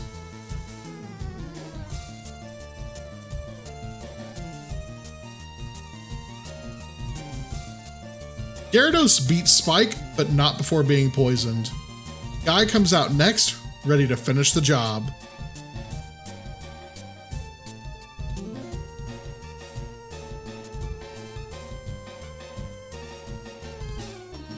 Lucky for us, the Gyarados still seems to be new and not quite ready for battle. Beating Gary, we now have a 4-1 lead. We haven't lost to him or anyone else since the beginning of our journey. We heal up and return to the tower, ready to face the spirits within. Something seems to be controlling the trainers on the upper floors, but we have to fight our way through. They seem to snap out of it after the battle, so we try to free as many of them as we can.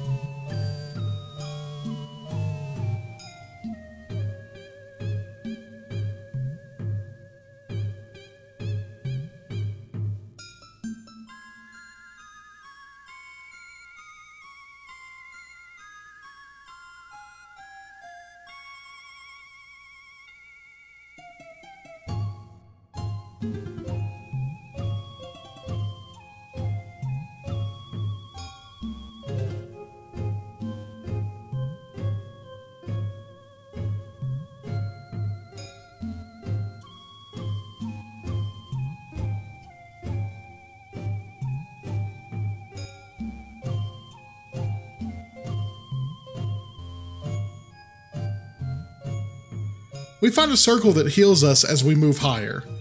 This will allow us to fight without worrying about leaving the tower anymore.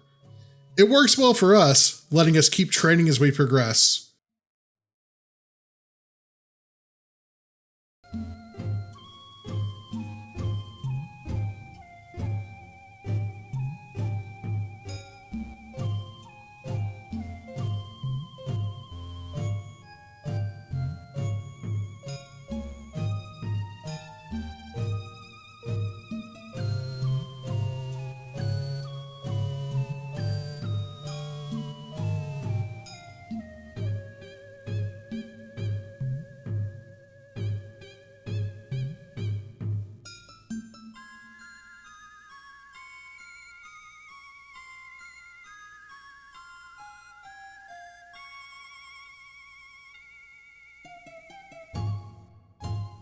It isn't long before we come to the final staircase.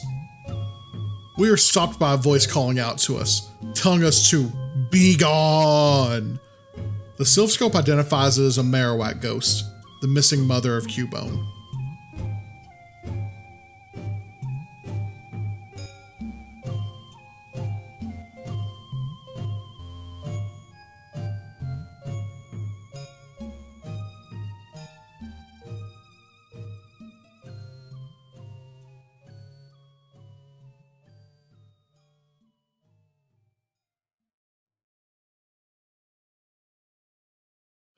Guy helps put the spirit to rest, and we move forward once again. We see the rockets lining the hallway.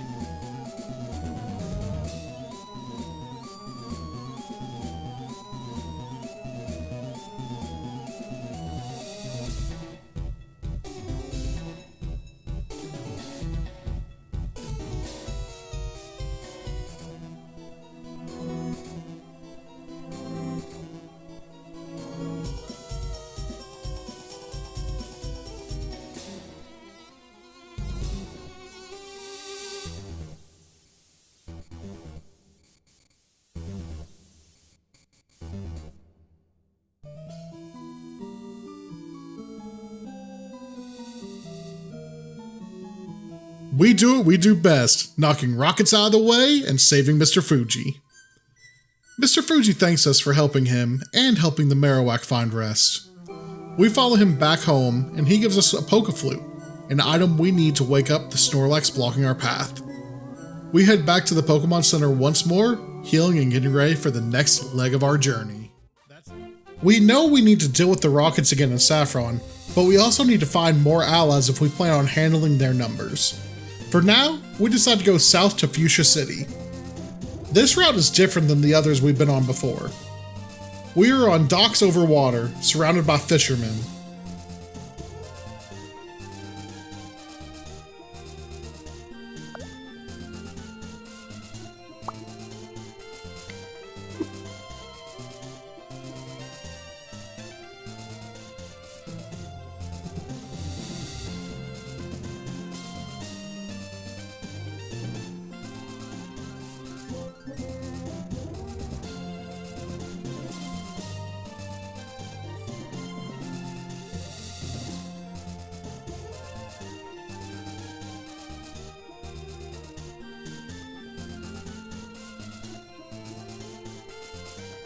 We make our way farther south and encounter the sleeping Snorlax.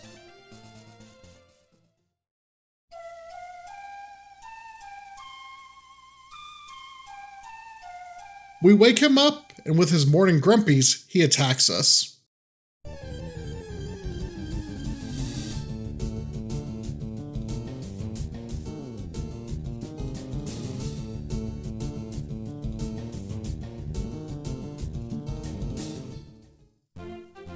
We defeat him, and he yawns and returns to the mountains. Excellent! We can move on now.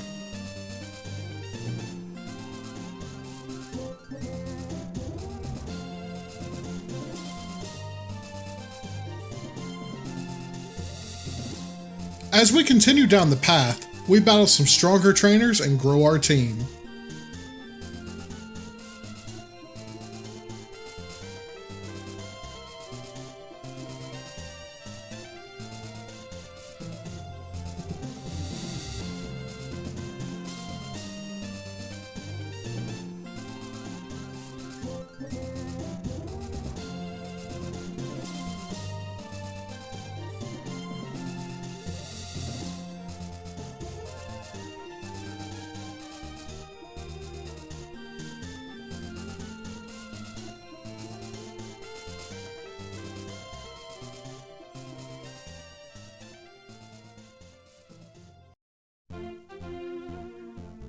Our team is strong, but there's just not enough of us. We find a new patch of grass, knowing our luck has been bad with finding new bugs. We explore for a moment, finding Oddish and Pidgey. Seems like another dead end. As we give up, we encounter one last Pokémon. A Venonat! We have found a new bug, which Tank knocks out instantly.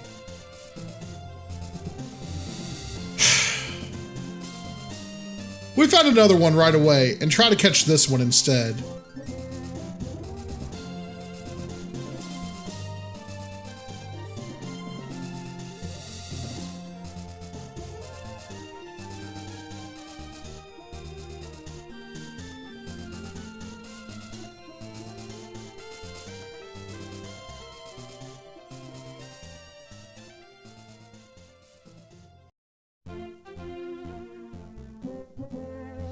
We catch her and nickname her Riley. Her goggles remind me of one of my favorite TV characters, Radar O'Reilly. Riley has a modest nature, meaning that she has a higher special attack.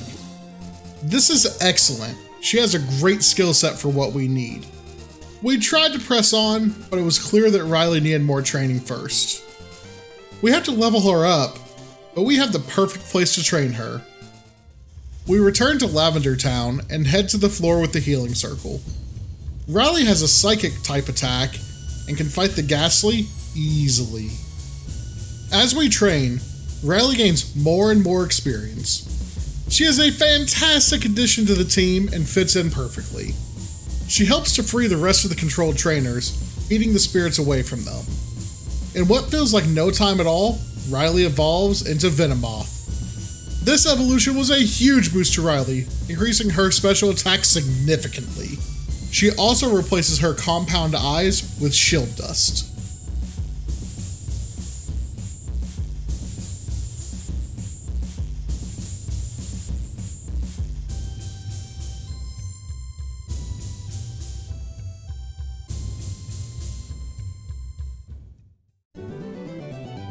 So we've talked about compound eyes a ton, as well as some other abilities. Let's talk about Shield Dust.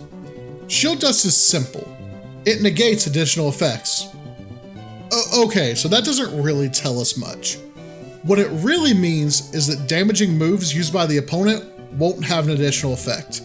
For example, a Pokemon with Shield Dust can't be flinched by Fake Out or frozen by Blizzard. It almost completely blocks the frozen or flinch condition, since those are only caused by damaging moves. The only way to overcome this is by Mold Breaker. It isn't the most useful, but it's far from useless. After evolving, we decide to move on to the next stop.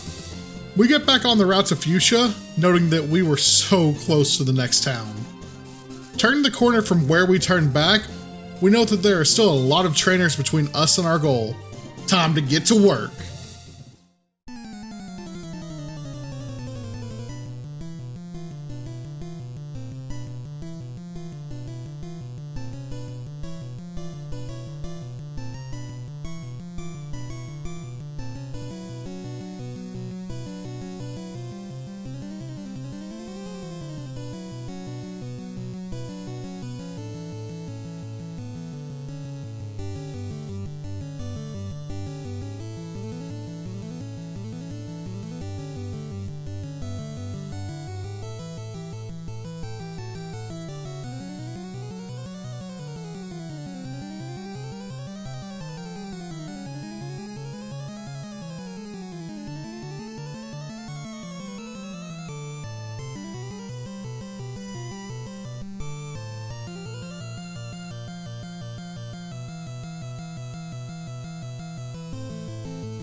We finally made it to Fuchsia City.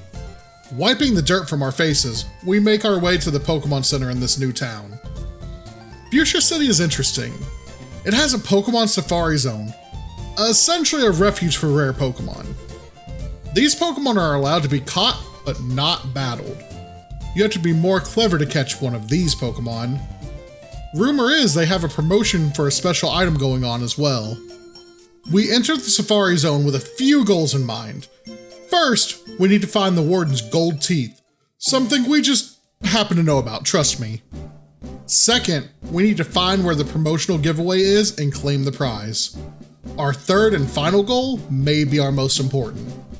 There's a very special bug Pokemon here, Scyther. We need this Pokemon to finish our team. We know where we're gonna find our ace.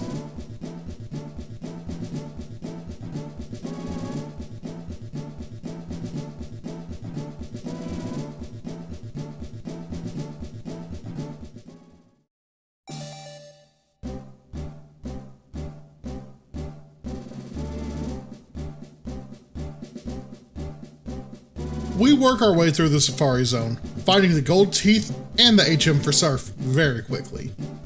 Now we can focus on finding our Scyther. I'm gonna be real with you, this wasn't fun.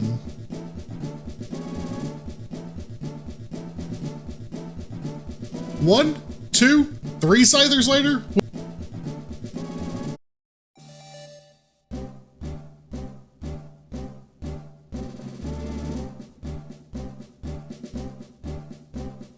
We give up and go turn in the gold teeth, getting the HM for strength in return, which, once again, we can't use.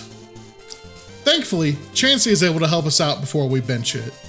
Now, back to work for Scyther.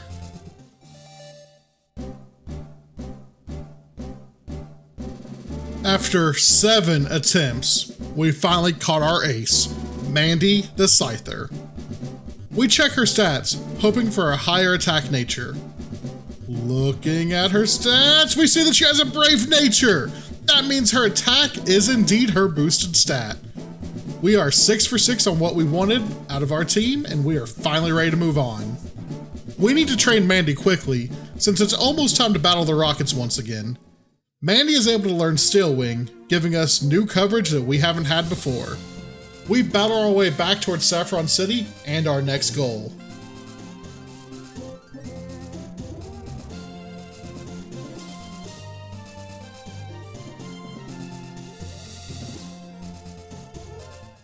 We return to Saffron City, knowing that the rocket that was guarding the door earlier was taking a little nap. With Mandy leading the charge, we get ourselves ready to face off with the rockets. We head into Silph, the large and showy entryway empty. We start climbing the tower on the lookout for rockets.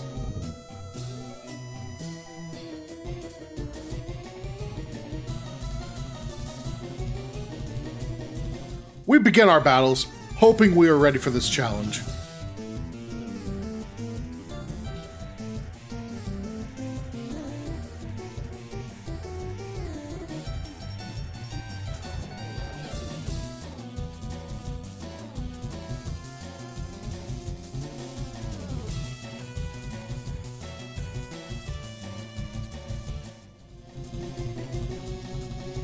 We noted more pads on the ground, but these don't seem to spin you out of control. Nope, these teleport you! What are they making here? There are also locked doors, and knowing the rockets, someone out here absolutely has that key.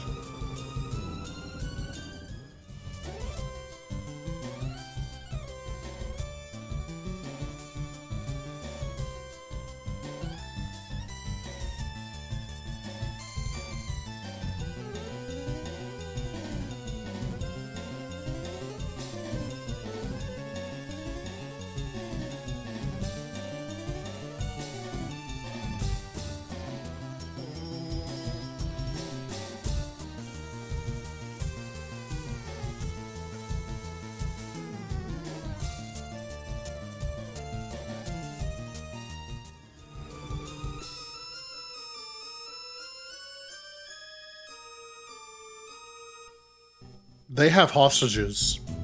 These guys actually took hostages. It also seems like they had some moles working on the inside. The rockets might be more dangerous than I thought. We have to make sure we put an end to their organization here and now.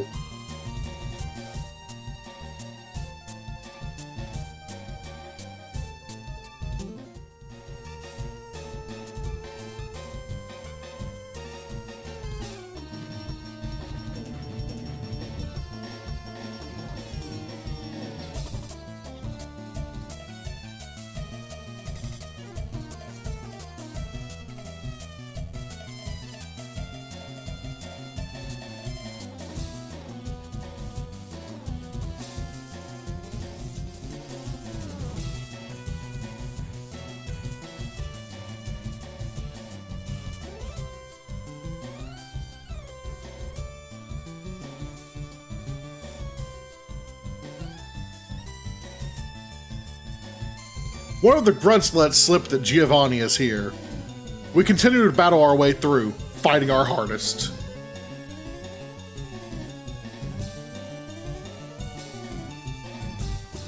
As we battled our way higher, our Pokémon continued to grow stronger. We haven't lost a battle since Gary beat us at the very beginning of our journey, and we don't plan on losing now. Tank picked up Psybeam, a move that added to his usefulness.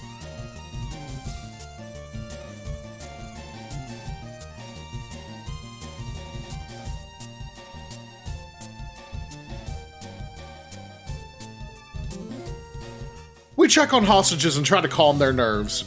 Some are handling it better than others, but this is a scary event. It is okay to be scared in situations like this.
We try to figure out the teleportation blocks, but they're just too confusing for us to waste time with.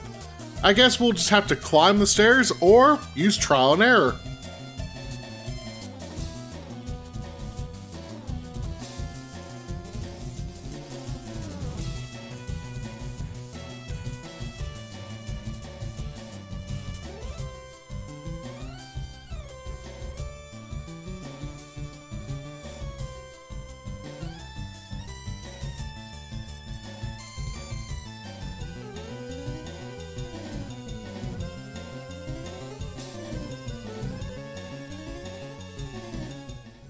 We're starting to get very battle weary. We're using items like crazy and can't seem to find any footing in our mission. We're handling the battles well enough, but like we already knew, they're just overwhelming us with their numbers. We have to find the key to the doors ASAP. We can retreat to the Pokémon Center, but then we'll have to find our way through to this point again.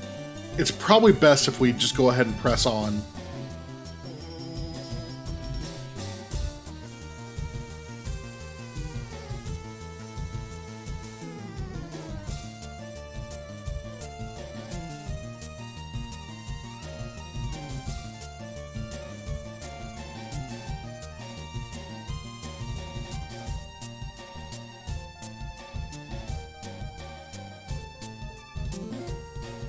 During our battles, Riley also learned Psybeam, upgrading her psychic type attack. We also found the card key. Now we can explore this building fully. It's time to get serious. We don't have to beat every rocket, we just have to beat Giovanni again.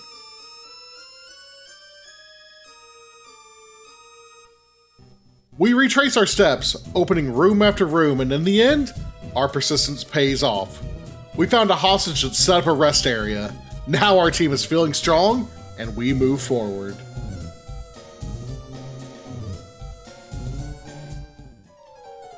After stepping off another teleport pad, we see... Gary? What's he doing here? He tells us he saw us come in and followed us, wanting another battle. We all know how this is gonna go, right? He sends out Pidgeot and I send out Tank. Wait, is he stronger than me now? No matter, we put Pidgeot to sleep and start our attack.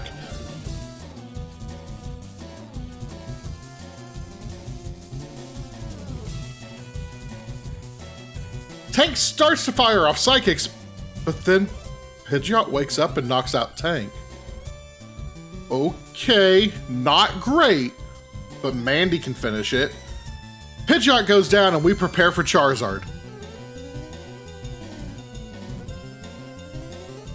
Oh no. Oh no! He is much stronger than us. We try to sword dance and end the fight in one attack, but one flamethrower is enough to finish Mandy. Spike falls just as easily, as does Riley. Silky. And finally, Guy. We lost? The record stands 4-2 with Gary now, but this one hurts. We have been winning so easily, and this one humbled us. We retreat back to the Pokémon Center and figure out what comes next. We have to train, we have to get stronger. So, there's an item I haven't really shown off yet. This item is called the Verse Seeker, and it lets you rebattle trainers. We got this way back in Vermilion. There's also an area I haven't gone to yet called Cycling Road. We have to beat the other Snorlax to get there, but on the other side is a series of 6 trainers which we hold type advantages over most of. I have been trying not to use this area, but now it's time to show you all how to grind some levels.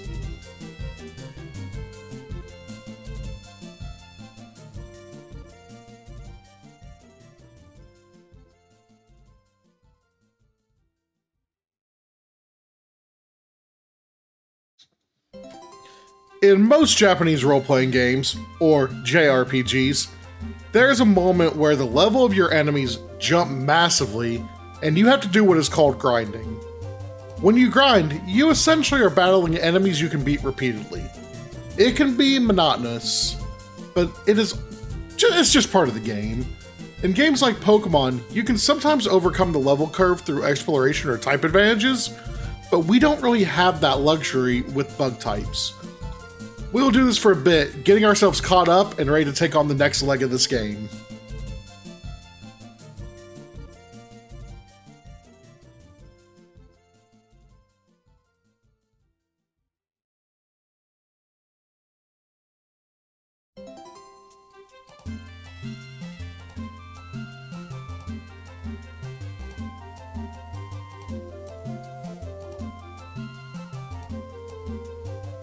The fruits of our labor are immediately evident. Our Pokemon are all as strong as Charizard now. We're going to rematch Gary, but it won't count towards our win-loss record. He already won this matchup, but I still have to get past him.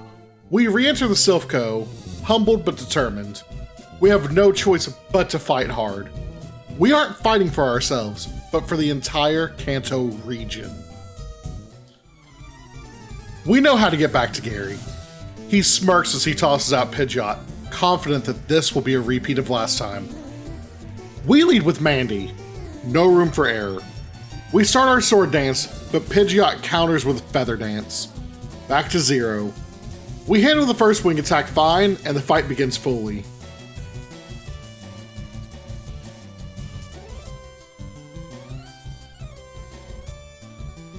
We do have to heal, but we aren't being taken out in one attack this time. We rock a second Sword Dance, then have to heal again.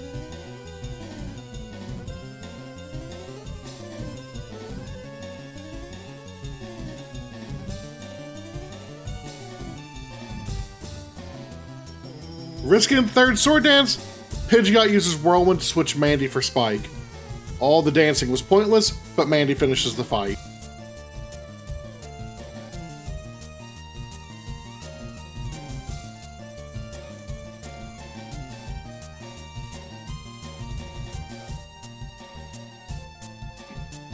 Gary changes things up by sending out Execute next, which Spike handles, followed by Alakazam.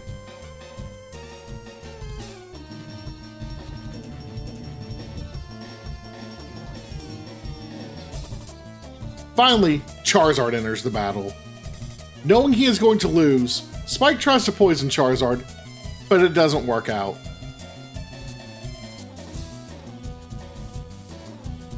Silky comes out to attack Charizard, but falls to a flamethrower.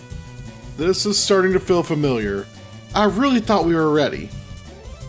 Riley is out next. She does poison Charizard, but also can't handle flamethrower. We try Mandy next, who just begins attacking.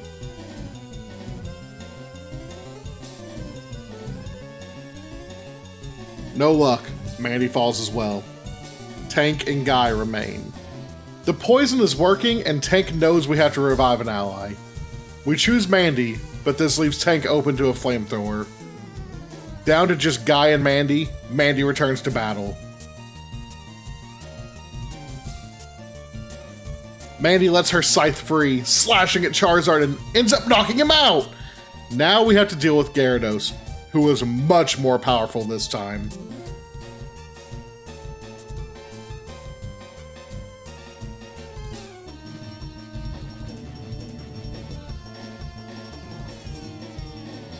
Mandy is able to finish him off, and we feel vindicated. It wasn't clean, but we beat Gary. The record doesn't change. We lost that battle, but we made it.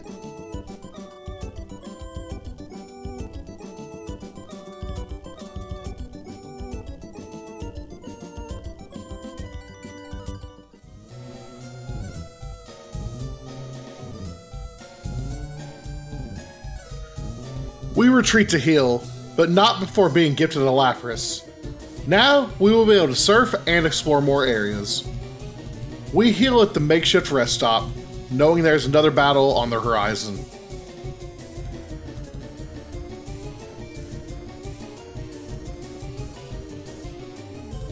Boss Giovanni waits for us near where we battled Gary.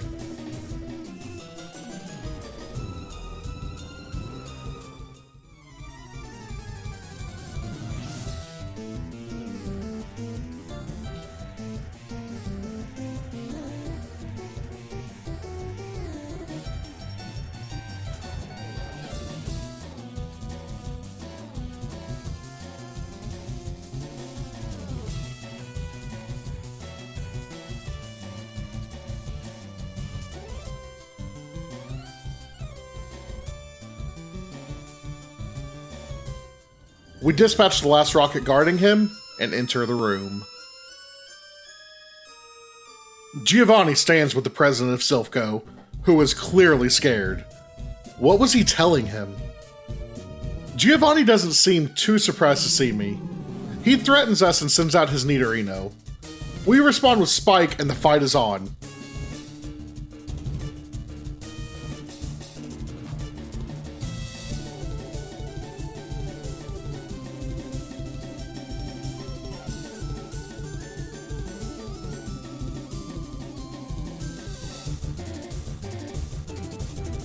Spike is able to beat Nidorino, but it was a little closer than expected due to a critical hit.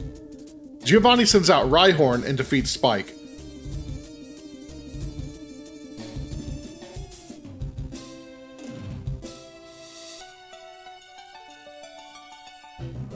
Guy is up next and is unable to defeat Rhyhorn in the end, but Mandy comes out to finish the job.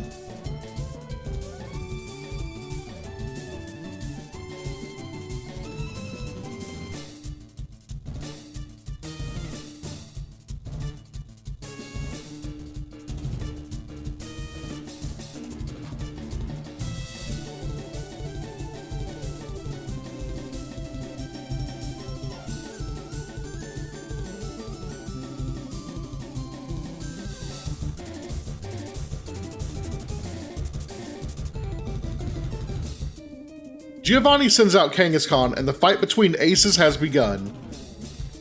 Mandy powers up with Sword Stance while Kangaskhan begins its onslaught.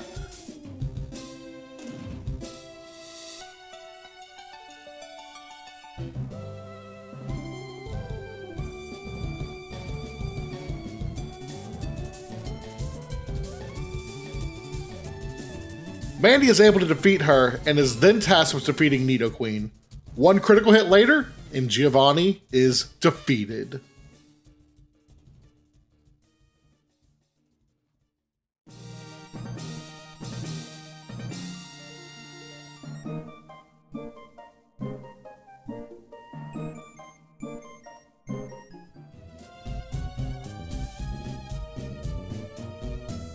Giovanni flees again, vowing he will return. The president gives us a Master Ball, a Pokeball that is able to catch any Pokemon without fail. It wasn't easy, but we liberated Saffron City from the rockets. Giovanni said they weren't finished, but I haven't heard of any other cities they are occupying, so I have to believe they're licking their wounds. We heal up at the Pokemon Center in the newly freed city and set our eyes back on task. Time to get more gym badges. We enter the gym here in Saffron, taking stock before the battle. Already standing in Saffron Gym, we noted that the pads are very similar to the ones in the Silph. We start running through the pads, ignoring the trainers and pushing forward.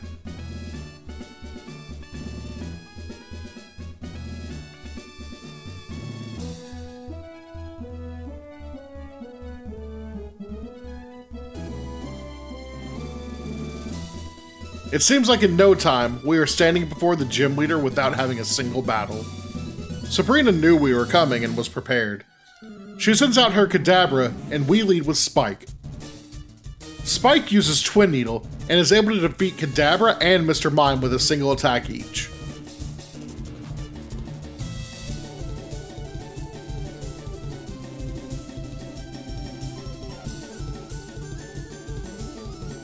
When Alakazam enters the field, I remember that they are very fast Pokemon.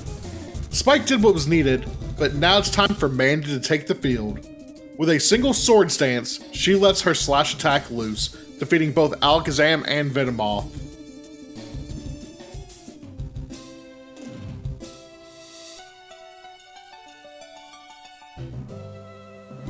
Just like that, we earned our Mind Badge. That was easy.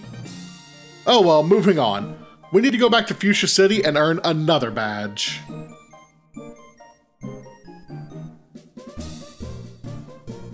We quickly start our return to Fuchsia, taking our normal route on the bridge. We had a few battles left, but we were much more powerful than these trainers. We should have battled them earlier. Maybe it would have helped against Gary.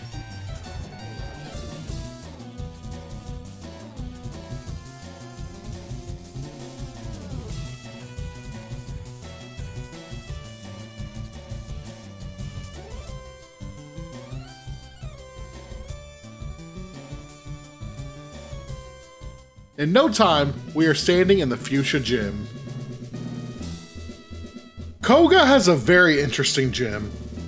It is an illusionary room, using invisible walls to guide us where it wants us to go. It is made to frustrate trainers, a preview of what a fight with Koga would be. People sometimes call Koga a poison type leader, but he's more of a status effect gym. We find ourselves fighting many psychic types again, something we don't stress about too much. We battle a few trainers, getting a feel for the gym style.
We go back to heal at the Pokémon Center, readying ourselves to fight Koga now.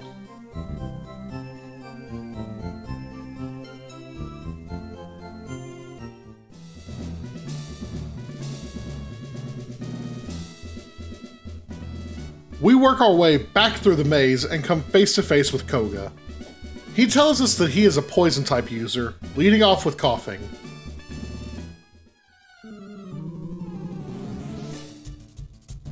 We lead with Riley, who is able to beat coughing and battles Muck next.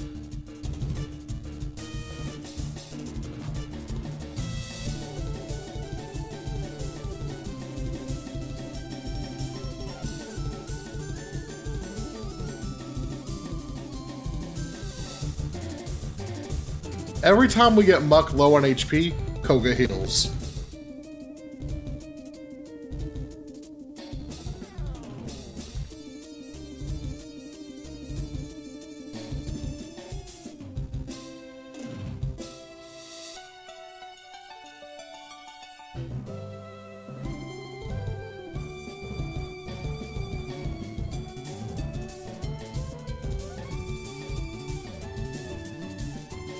Finally, Riley is able to finish off the battle with Muck, but it was a closer battle than expected due to the healing. No worries, we do the same thing. Another coughing and another knockout for Riley. Koga's final Pokemon is a Weezing, but a critical hit from Riley finishes the battle.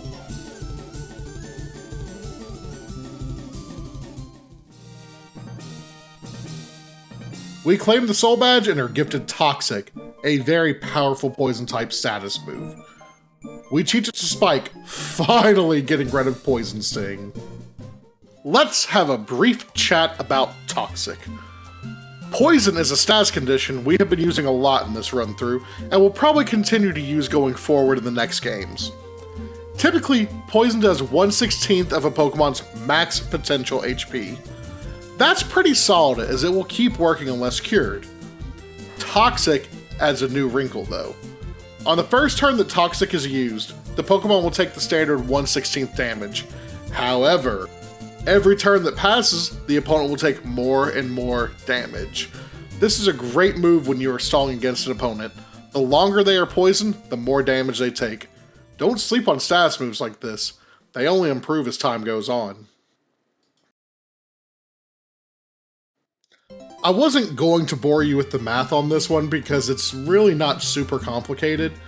So you can write Toxic as N times 1/16 of the Pokemon's HP. N is represented by the turn. So the second turn is 2, third turn is 3. It's really not too bad. I guess it's not really double, but it increases as time goes on. Every turn that goes by, that's your new multiplier on top of what you were already doing. So it really does snowball out of control on these battles that get to 10, 11, 12 turns. These Pokemon are not going to survive that long because the poison damage becomes too great. With 2 new badges in hand, we can finally use Strength and Surf outside of battle. However, none of our Pokemon can learn those moves, so we turn towards our new friend Lapras. We can't use Lapras in battle, but we also can't progress without a Pokemon to surf. We also know that our next stop is Cinnabar Island. That is south of Pallet Town. There's a water path we can take from Fuchsia, but it involves going through the Seafoam Islands, a pair of islands said to be holding a mystery. We'll explore that later, but for now, we're gonna backtrack to Pallet Town and check in on our hometown, and maybe see if Mom has something good in the oven. We arrive in Pallet Town, remembering the start of our journey.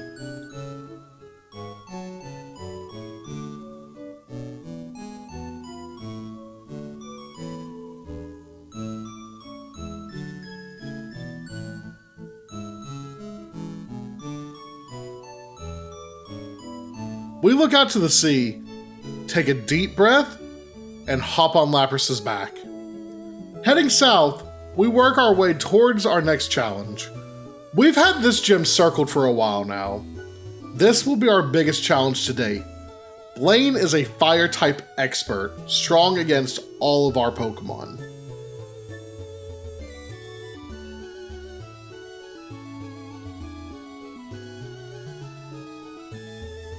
We pass the gym, noting that it's locked.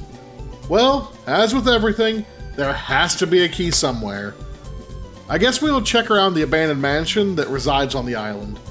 First though, we use the Pokemon Lab to restore the fossils to a living state. We can't use these Pokemon, but that doesn't mean we can't let them come back to life.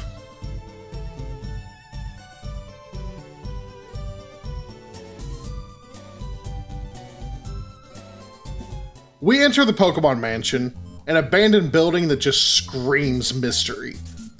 We start to explore the first floor.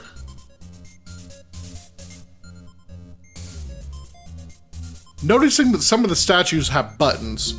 Well, of course we're gonna press buttons. It opens various doors and closes others. Who designed all of these traps and gizmos? What are they hiding? We find a diary that mentions Mew, a Pokemon found deep within the jungle. It apparently gave birth to a new Pokemon, Mewtwo? There are a couple other trainers exploring the mansion, each here for their own purpose.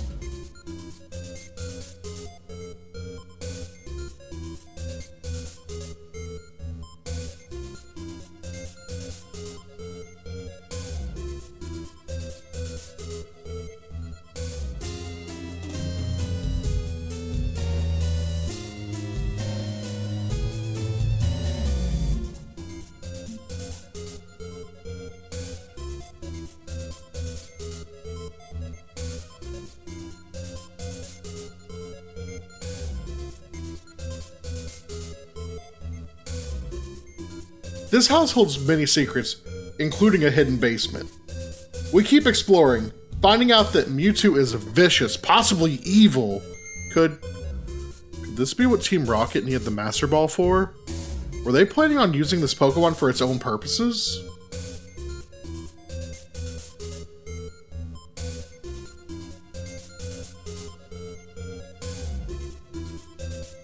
We find a secret key as well as the TM for Solar Beam. Solar Beam is a massive pickup for Riley, giving us a very powerful Grass-type attack. We assume the key is to the gym and head back out, ready to see what awaits us. The key works, unlocking the gym for us. We know the challenge ahead of us and heal up, prepared for battle. We fight every trainer along the way, even though there was an option to avoid battle.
we are now making use of the move Return, a move that gets more powerful as Pokemon bond with you.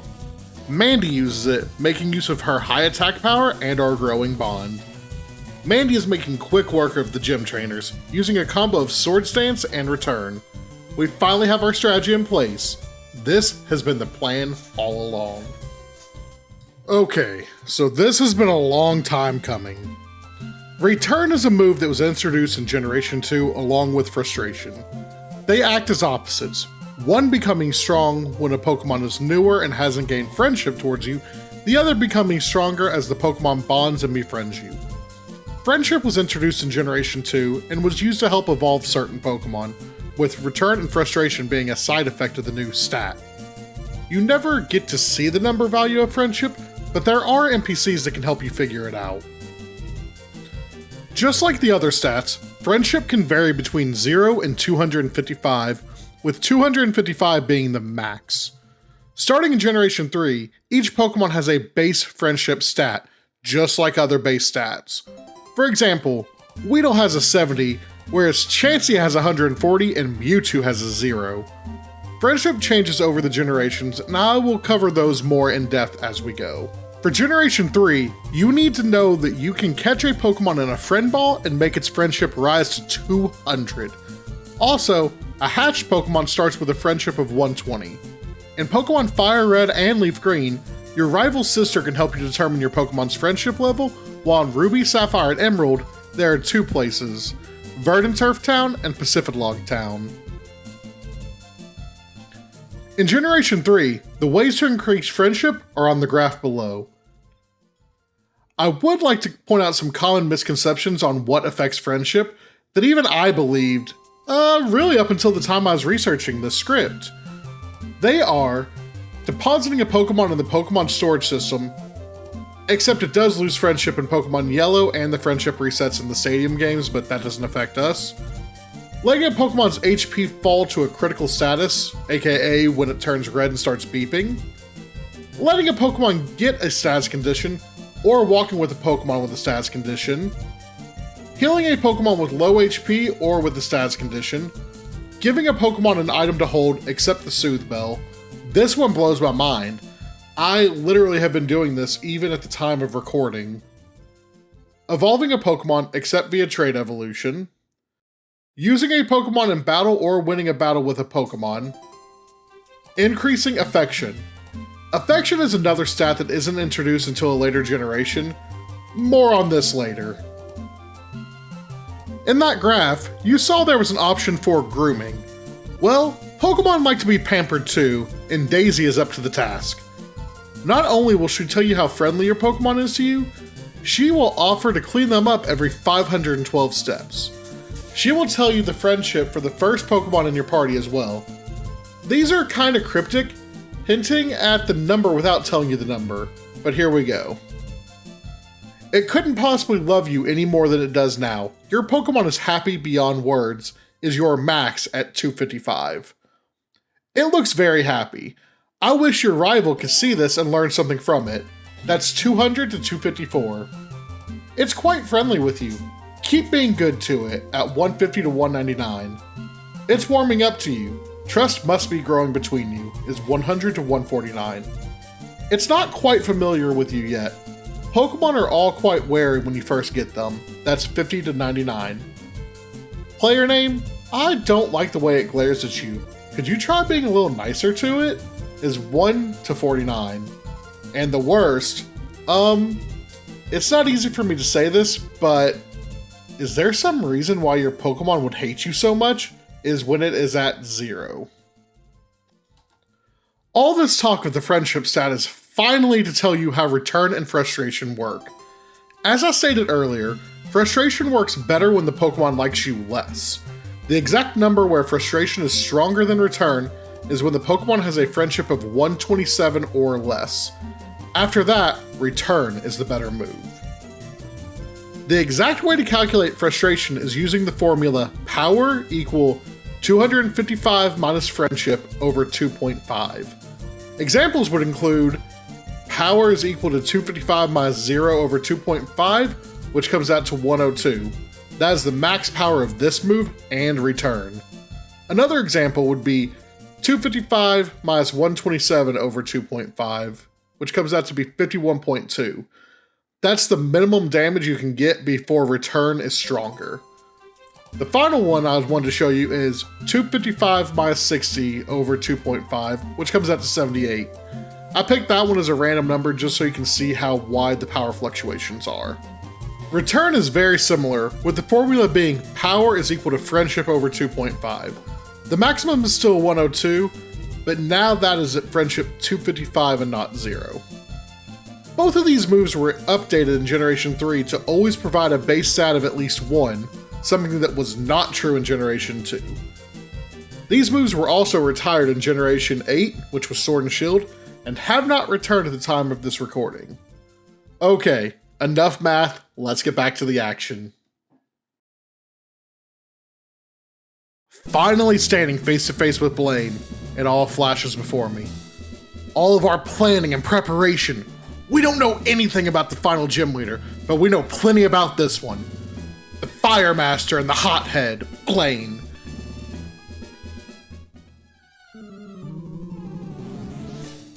He starts the battle with Growlithe, which lowers the attack of Mandy. No worries, we have a plan and we're gonna stick to it. Growlithe hits the first Fire Blast, but falls after one Sword Dance return combo.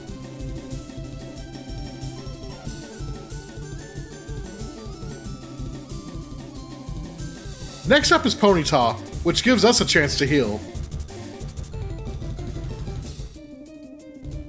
Ponyta also hits Fire Blast. Okay, that's strange. Then a third, and a burn. This is not really normal. Fire Blast shouldn't hit this often, but luck isn't on our side as we are hit by a fourth and fifth.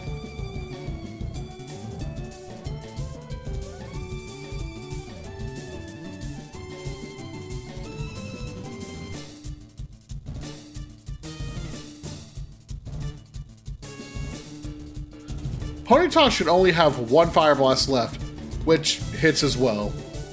Okay, that was annoying, but we held on. Now it's our turn.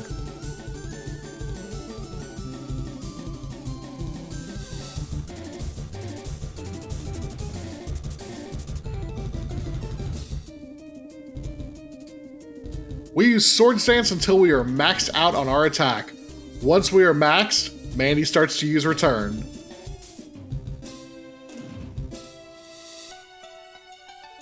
Ponyta drops instantly.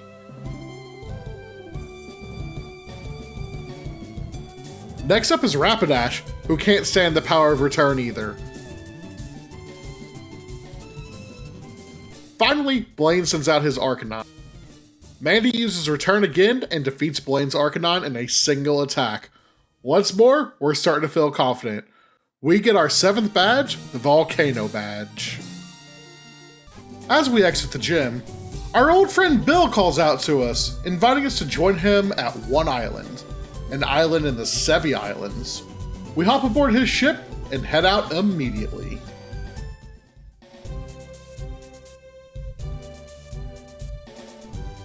We arrive and meet up with Bill's friend Celio. Bill and Celio begin talking about how to link Celio's machine to Bill's PC system.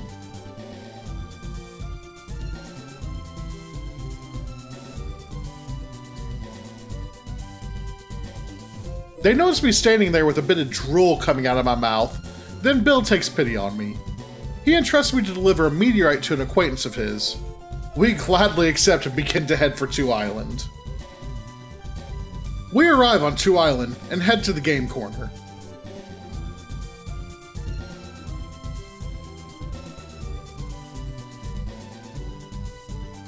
The owner is panicking. His daughter Lostel has gone missing. He thinks that she is on 3 Island. We are about to agree to go check when a biker bursts in, saying the game corner isn't very exciting and that 3 Island is boring. After correcting the biker that this is actually 2 Island, he leaves and we head out to go check for Lostel.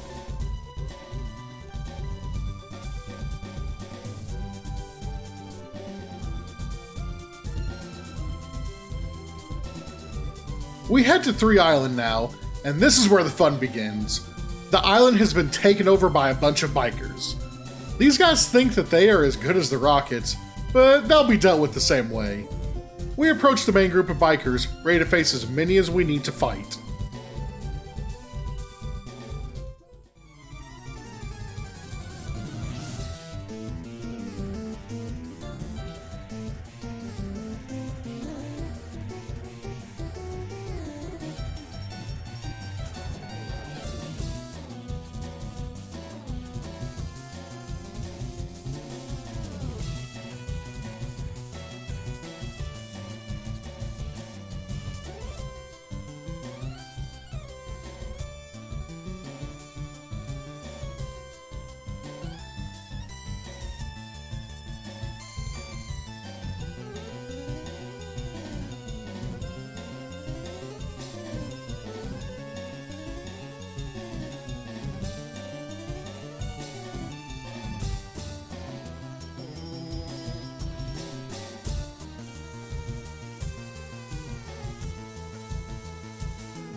The bikers were pretty easy to defeat, but that wasn't our main goal here. No, we still need to find Lostel. We ask around a little and find out she went to Bond Bridge. We have no idea where that is, but we're gonna go find it.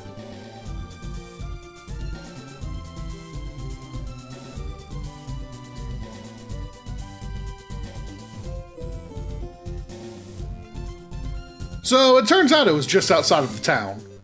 We start exploring, trying to find any hint of where this girl has gone.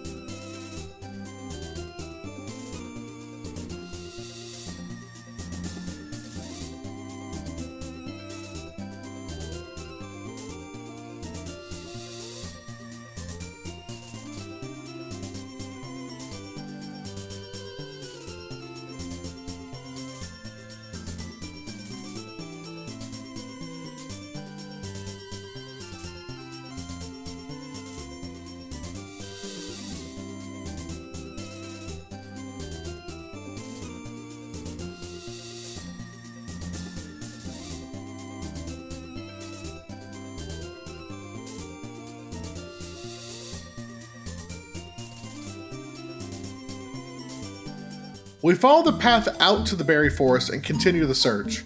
The forest feels strange, almost as if something sinister is watching, waiting.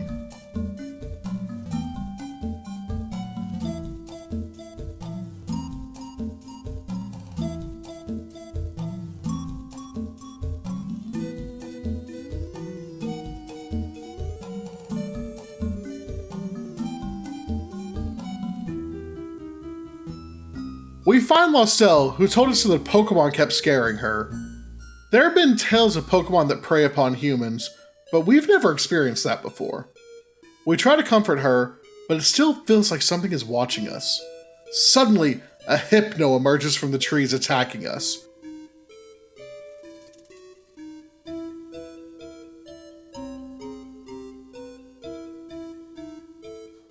Spike handles it without issue. We take Lostel home, and then give the owner his meteorite.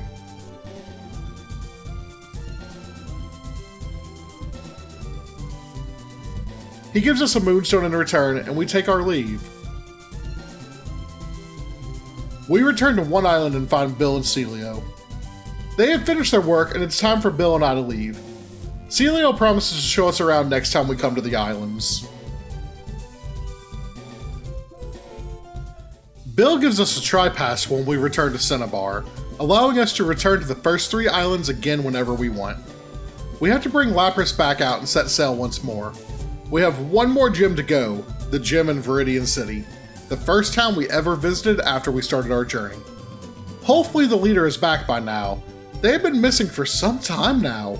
We hop on Lapras, heading back north towards Pallet Town. We quickly find ourselves back in Viridian City, and hear that the leader has in fact returned. No one seems to know his name, not even our advice guy.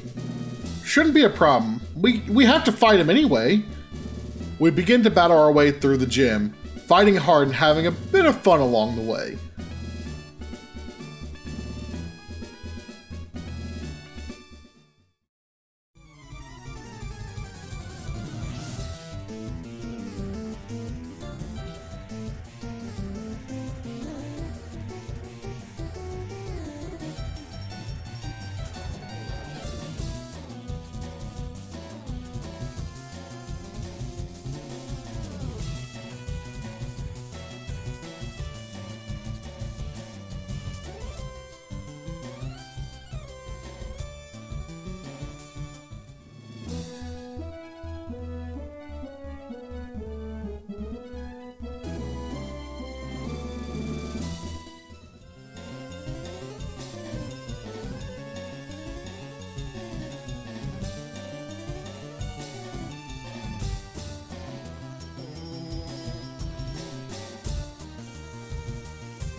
We stop as we approach the gym leader, feeling as if we've seen a ghost.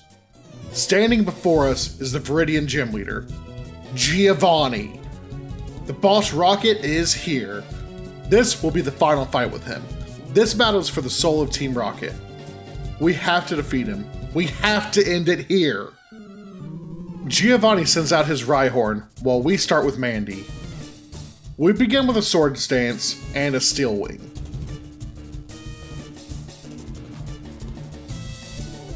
That is enough to defeat Rhyhorn, but Giovanni sends out another instantly. We use another dance, and Rhyhorn almost defeats Mandy, but she holds strong and finishes the fight.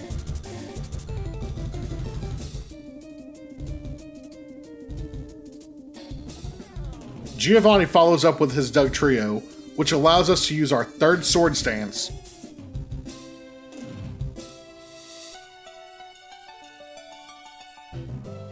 With max power, we start to use Return. Doug Trio didn't stand a chance.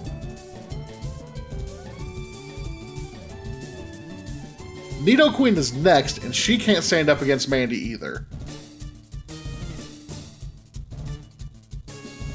Finally, it's just Mandy vs Nidoking. One return later, and the Earth Badge is ours. Giovanni has lost again.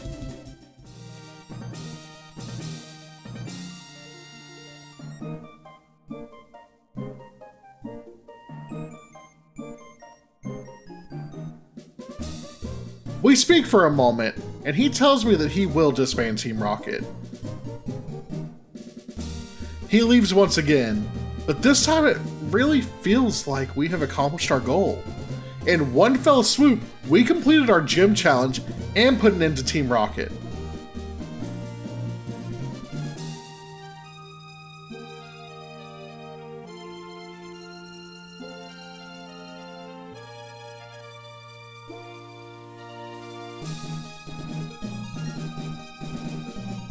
All that's left now is the trio of legendary birds and the Elite Four. I feel like I'm running out of stuff to teach you. Let's talk about gym badges in Generation 3. So in Generations 1 through 3, the badges had an extra effect where they affected your stats. In Generations 1 and 2, this increase was 12.5%, but in Generation 3 it was lowered to 10%. It was removed in Generation 4 and hasn't returned at the time of recording. The increases are as follows. Attack was increased by the Boulder badge, defense by the Soul badge, special attack and special defense by the Volcano badge, and speed by the Thunder badge. The other 4 badges had a very different effect, which allowed you to control traded Pokemon. If a Pokemon traded to you was above a certain level, it would not listen to you. The badges and levels are as follows. Cascade lets you have Pokemon up to level 30, Rainbow lets you get up to level 50, Marsh let you control Pokemon up to level 70, and with the Earth badge, you could control Pokemon at any level, whether it was traded or not. The final effect of these badges has been the use of HMs outside of battle. This list is HMO1 Cut was through the Cascade badge, HMO2 Fly was under the Thunder badge, HMO3 Surf was under the Soul badge, HMO4 Strength was under the Rainbow badge, HMO5 Flash was under the Boulder badge, HMO6 Rock Smash was under the Marsh badge, and HMO7 Waterfall was under the Volcano badge. Badges will have different effects in different games, but we will touch on those later. Right now, let's just move on. As we stand in the Pokemon Center in Viridian City, clutching our final badge tightly, a wave of relief rushes over us. We set out, ready to face the challenge of Victory Road and challenge the Elite Four. Maybe with any luck, we can still catch up to Gary. We know he has been one step ahead this whole time, but maybe he hasn't made it there yet.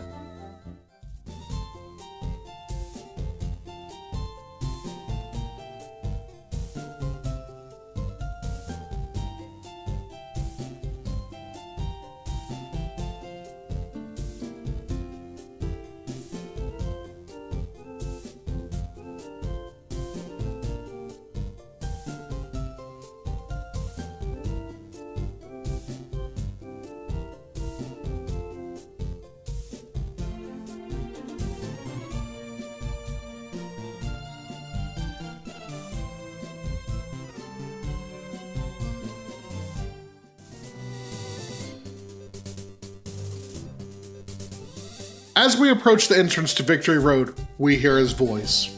Gary is here. Time for some payback. He mocks me and says I'm just a tune-up for him before the Pokemon League. He sends out Pidgeot and we respond with Mandy. The battle is familiar. Swords Dance in return while Pidgeot uses Wing Attack against us. Then I make a critical mistake. Mandy was hurt, but we tried to finish the fight regardless. One quick attack later, and Mandy is down. We revive her, knowing she is our only chance. Our whole strategy is built around Mandy. We also had Lapras in our party since we would need Surf to get through Victory Road. We let Lapras get knocked out because we can't use it in this challenge, then attack with Spike and his Toxic.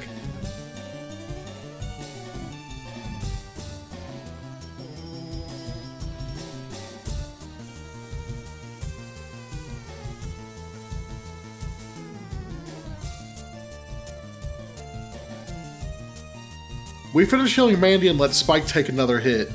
He survives it, but just barely. We heal him up and let Pidgey faint. We're doing well, just made one mistake so far.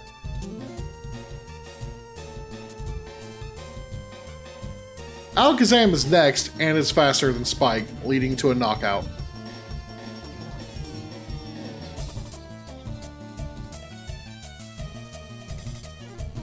Okay. Still okay, not too bad yet. We send out Guy and let him Leech Life Alakazam.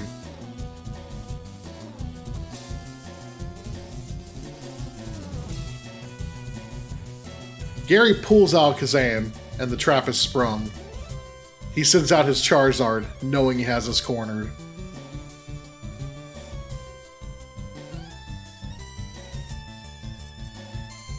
We revive Spike, but Guy still falls, trying to hold off as long as we can. We try to Toxic Charizard and stall, but Spike falls too quickly. We try Mandy again. Charizard has 6 levels on us. Things aren't looking good.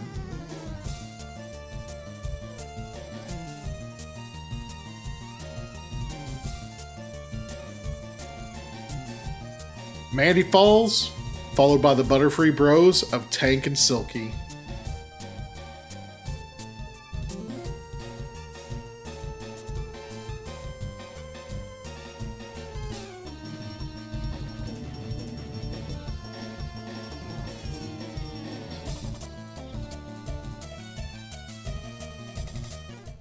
We lost again. We dropped 2 in a row to Gary. The record stands at 4-3 now. One more win and it's tied up. We can't let him come back. We know what we have to do. We've heard tales of the legendary trio, a set of birds whose strength is the stuff of legends. The first one is said to live in the power plant near a rock tunnel.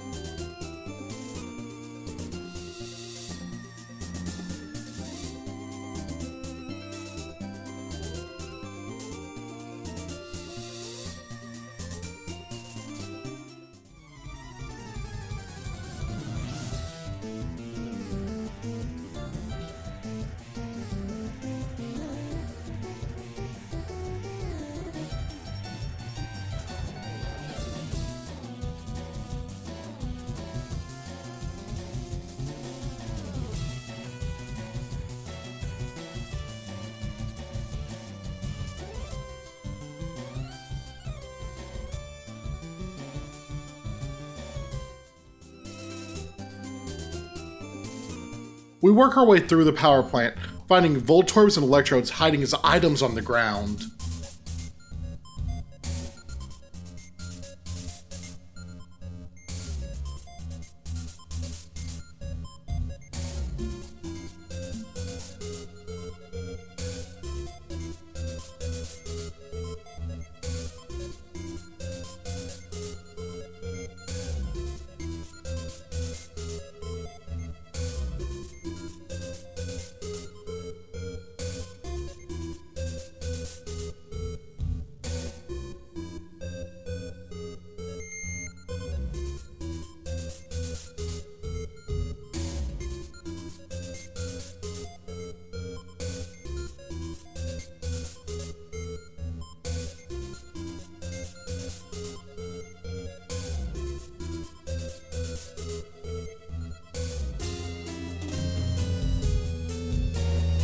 Before long, we are face to face with a legend, the electric bird Zapdos.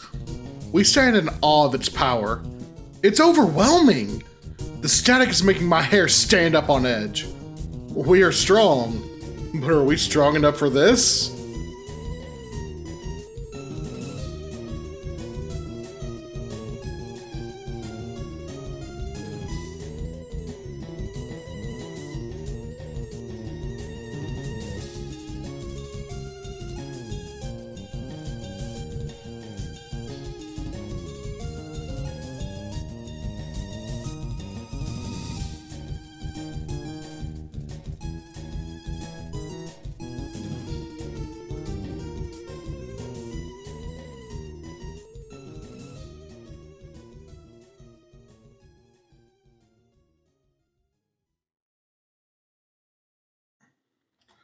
We depart the power plant, setting our eyes towards the Sevi Islands.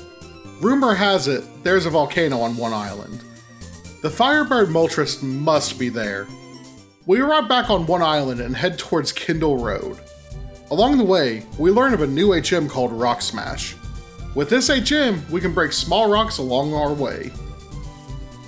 We make our way to Mount Ember, needing to use many of our HMs, including Surf, Strength, and Rock Smash.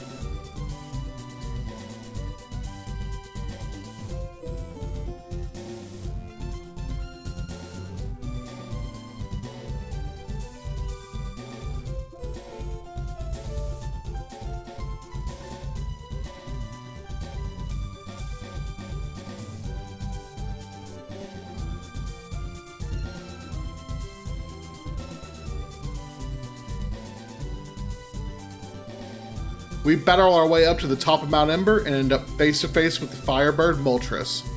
We know how to deal with this heat and charge into battle.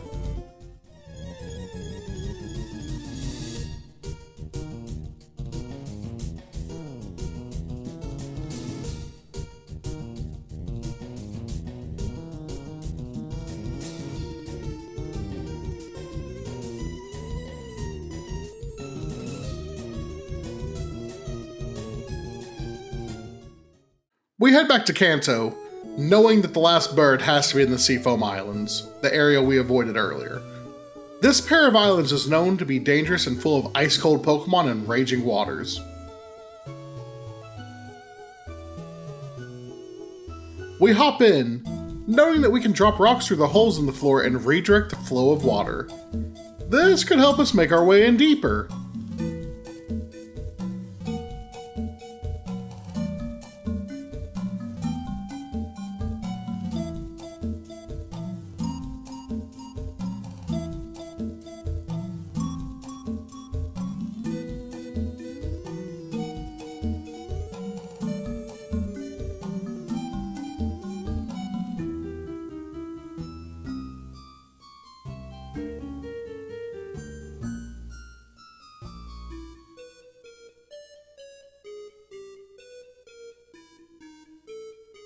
After some careful planning and not at all just guessing, we ended up staring into the eyes of the frozen terror, Articuno.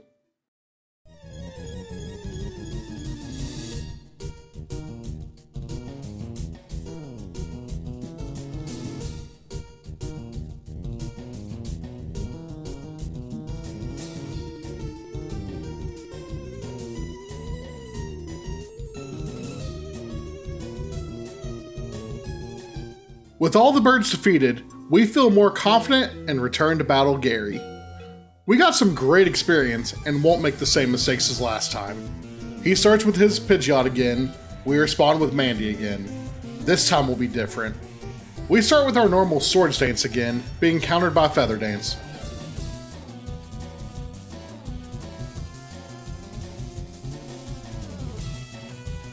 Wing Attack is doing noticeably less damage, but a problematic critical hit knocks us out again. You can plan to round a critical hit, but you can't always play scared. This is shaping up to be a lot like the last battle.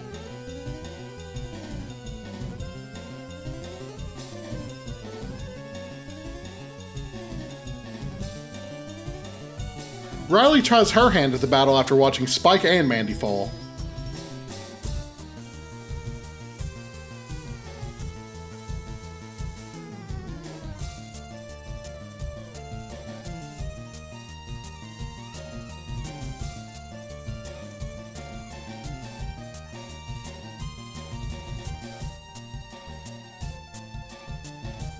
She does her best, but in the end it isn't enough.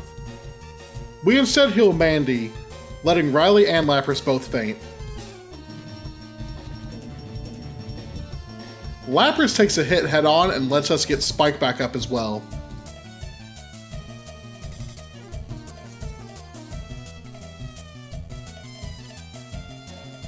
Mandy returns to battle, determined. This time, Mandy uses Swords Dance twice and heals, ready to strike. Now it is time to attack.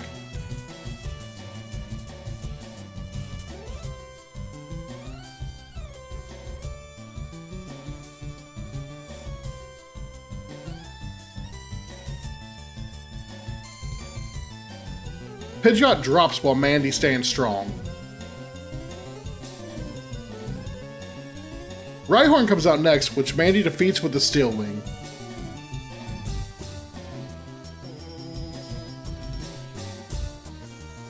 Gary follows up with Charizard. Mandy attacks with her return and is able to defeat Charizard with a single attack. Execute is next, falling to a single attack as well.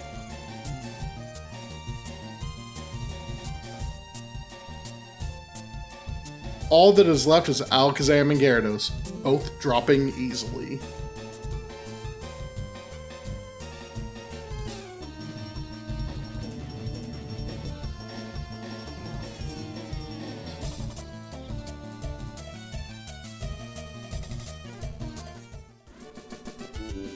It doesn't take away the sting of losing earlier, but it feels good to win regardless. Now it is time to head through Victory Road and get ready for the Elite Four. We pass each checkpoint, showing our badge as we go through. Before too long, we enter the cave that makes up Victory Road. We know there are powerful trainers and wild Pokémon in this cave, but there are also puzzles to solve. Not only are they testing our battle skills, but our problem-solving abilities as well.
We step into the first room and face our first opponent, Lorelei, the Ice Trainer.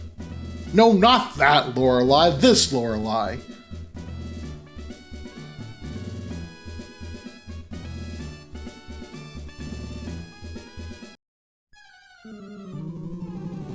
She begins with Dugong, and we respond with Mandy. The plan is simple through this entire challenge. Sword stance and attack. Mandy starts strong, doing what we do best.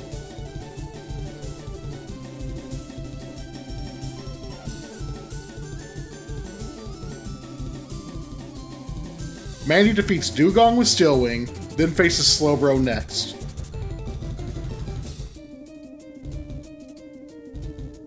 Mandy follows up with a return and Slowbro is down. Jinx.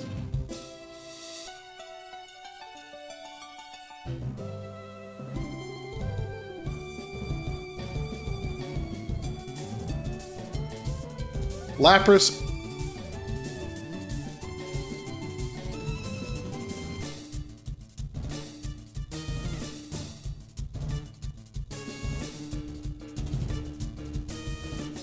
And Cloyster all end up knocked out as well.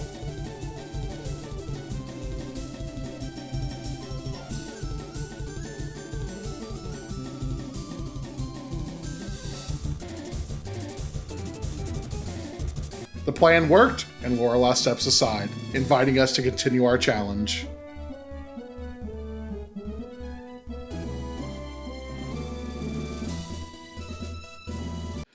Next up is Bruno, the fighting-type champion.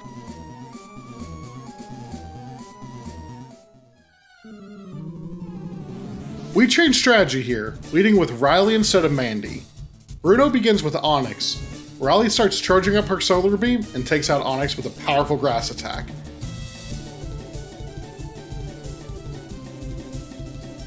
Hitmonchan is up next, falling to Riley and her Psychic attack.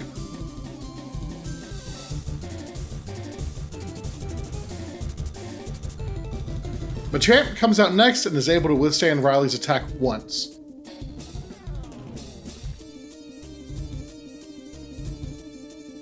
He can't handle it twice though, and falls as well. Hitmonlee is up and hits Riley with a powerful Mega Kick, almost knocking her out. He also withstands a Psychic and Riley falls. Tank comes out next and lives up to his name after being hit by a Mega Kick.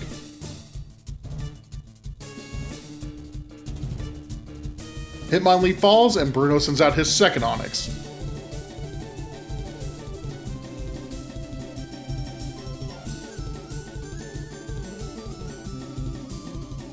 Tank uses Giga Drain and Bruno is defeated and refuses to face us in defeat.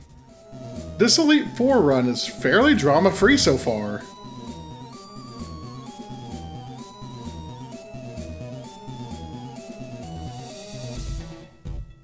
Third up is Agatha, who seems to have a personal vendetta against Professor Oak. We will defend him in the battle as Agatha sends out Gengar. We start with Riley again and defeat Gengar with ease, even forcing her to use an early Hyper Potion.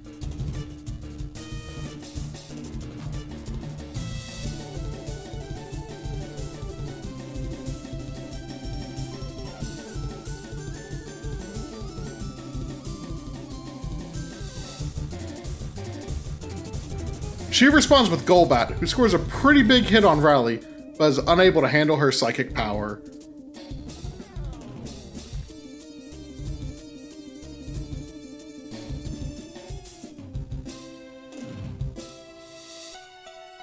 Hunter falls in much the same manner.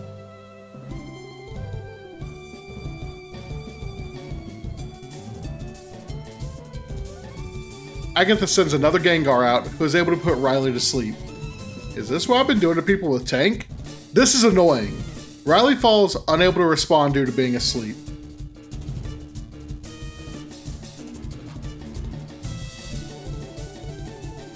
Tank comes out and returns the favor, putting Gengar to sleep. Tank then eats Gengar's dreams, healing any damage it has taken. Gengar eats its citrus berry, munching on it while still snoozing. One more Dream Eater and Gengar is down.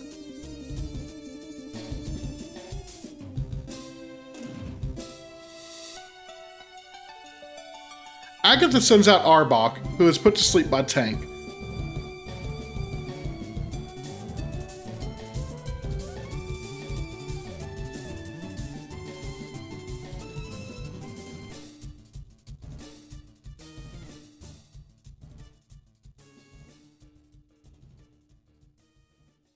Two more Dream Eaters and the fight is done. All that stands in front of us is one more trainer.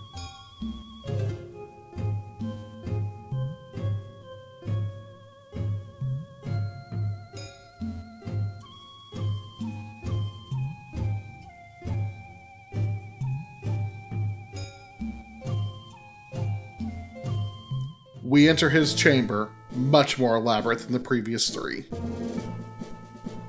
We stand face to face with the Dragon Tamer Lance. Dragons are rumored to be very rare and very powerful. As the battle commences, Lance leads with a Gyarados, a Pokemon that is not a Dragon type. Oh well, Mandy does her thing with Swords Dance, while Gyarados rages.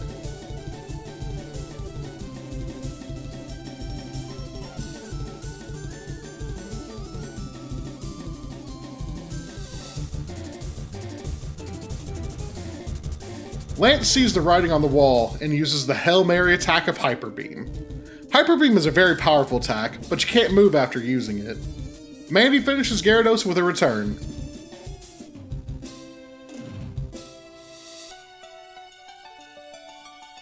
Dragonite is up next, also defeated by a single return.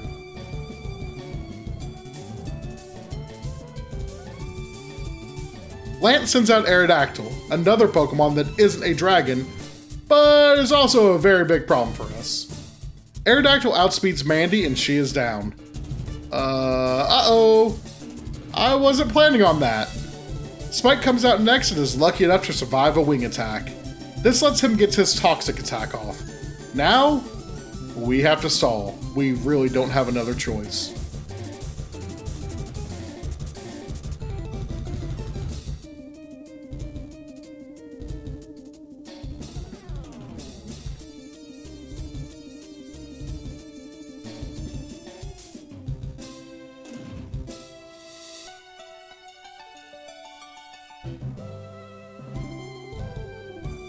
Spike falls after a few heals, but lets us get enough time to revive Mandy to full health.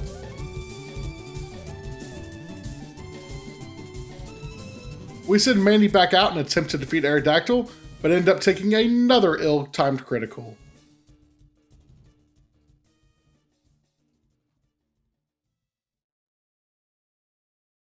Riley hits the field next, everyone holding off as long as they can. Then, Lance uses a full restore. That's not good, but Riley is able to poison Aerodactyl as well.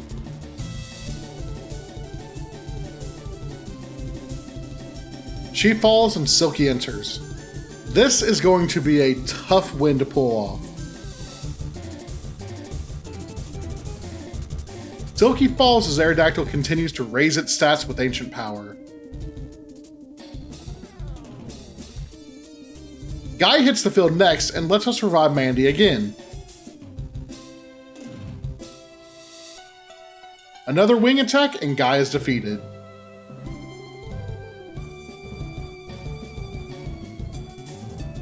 We send out Tank again and heal Mandy to full health.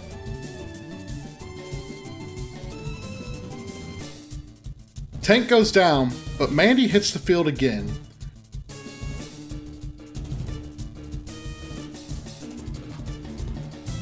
We revive Spike once more, but it seems as if Aerodactyl is out of Ancient Powers. We start stalling again, hoping the poison will be enough.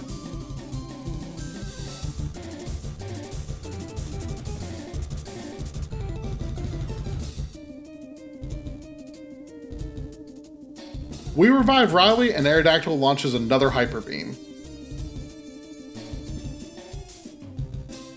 Mandy survives and heals again.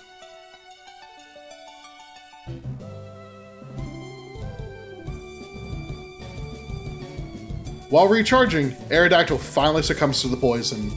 Lance sends out Dragonair as we begin to use Swords Dance again.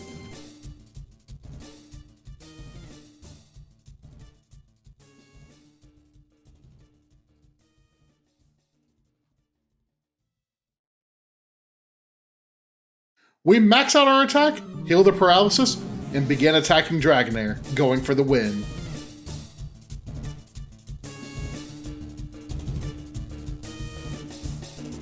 Dragonair is defeated and Lance sends out another. One return later, and we are the Pokemon champion.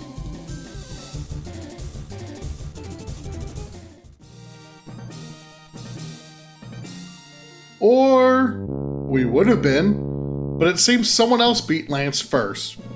We have one more battle, and it's a big one. Once more, we have to fight Gary, this time for the championship.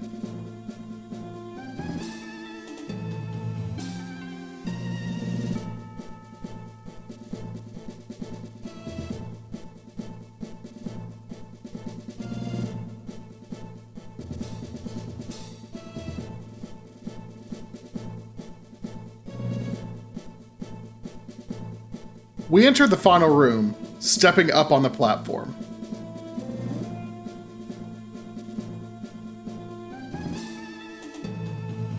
We all know how this fight starts. Pidgeot and Mandy facing off. We start by blocking stats reducing moves for 5 turns with Guard Spec, then Swords Dance and heal.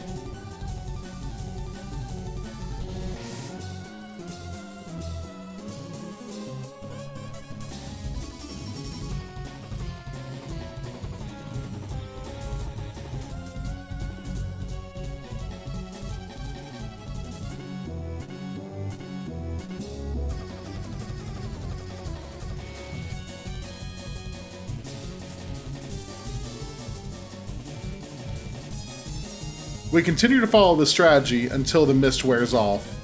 Then we strike. Return is able to take down Pidgeot, then Rhydon comes out.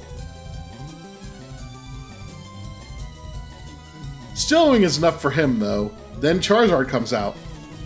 In all reality, this is the fight that matters. Mandy has been bested by Charizard multiple times now, and it has been affecting her confidence. I could have sworn I saw her smile as Charizard falls to her return.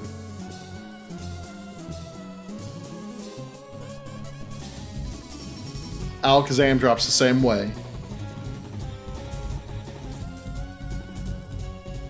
as does Executor. All that is left between us and the championship is Gyarados. It all comes down to this. All of the trials and tribulations have led to this moment. Gary is the only trainer we have ever lost to. He beat us in our very first battle, then beat us again when we were feeling our highest. He has been a constant roadblock, always one step ahead. Multiple times now he has been there when the Rockets were acting up, choosing not to get involved. He's let others take charge, mocking them for wanting to help others while he just stands on the sideline. I don't respect him. I think he's a secret coward. He doesn't deserve to be champion if he can stand by and watch others suffer. This is for Kanto, this is for my team, but most of all, this is for me! Gary sends out his final Pokemon, and Mandy swings for the fences. Gyarados hangs on by a thread, and Mandy makes sure the next one ends it by swords dancing again.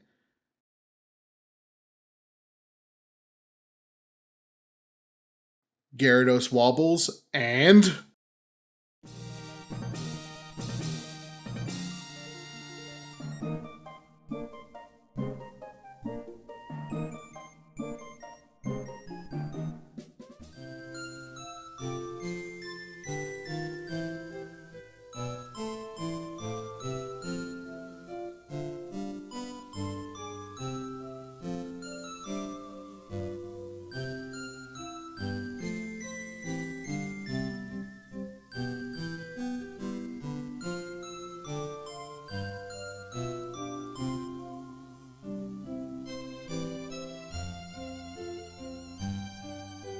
That's the end. We are the champions. There isn't much left to say at this point. We struggled and fought and clawed our way to the top and became the top trainer in Kanto using only bug-type Pokemon. There's a little more we can do in Kanto, and maybe we'll revisit it down the road, but we're gonna leave it here. Don't worry, you'll get to see more bug Pokemon goodness in Season 2 as we head to the Johto region. I hope you all enjoyed this series as much as I enjoyed creating it. It has been a privilege to be your bug Pokemon professor, and I'm glad you took this journey with me. Remember to take care of yourself, take care of your friends, and be better. I'll see you all next time, and thanks for watching.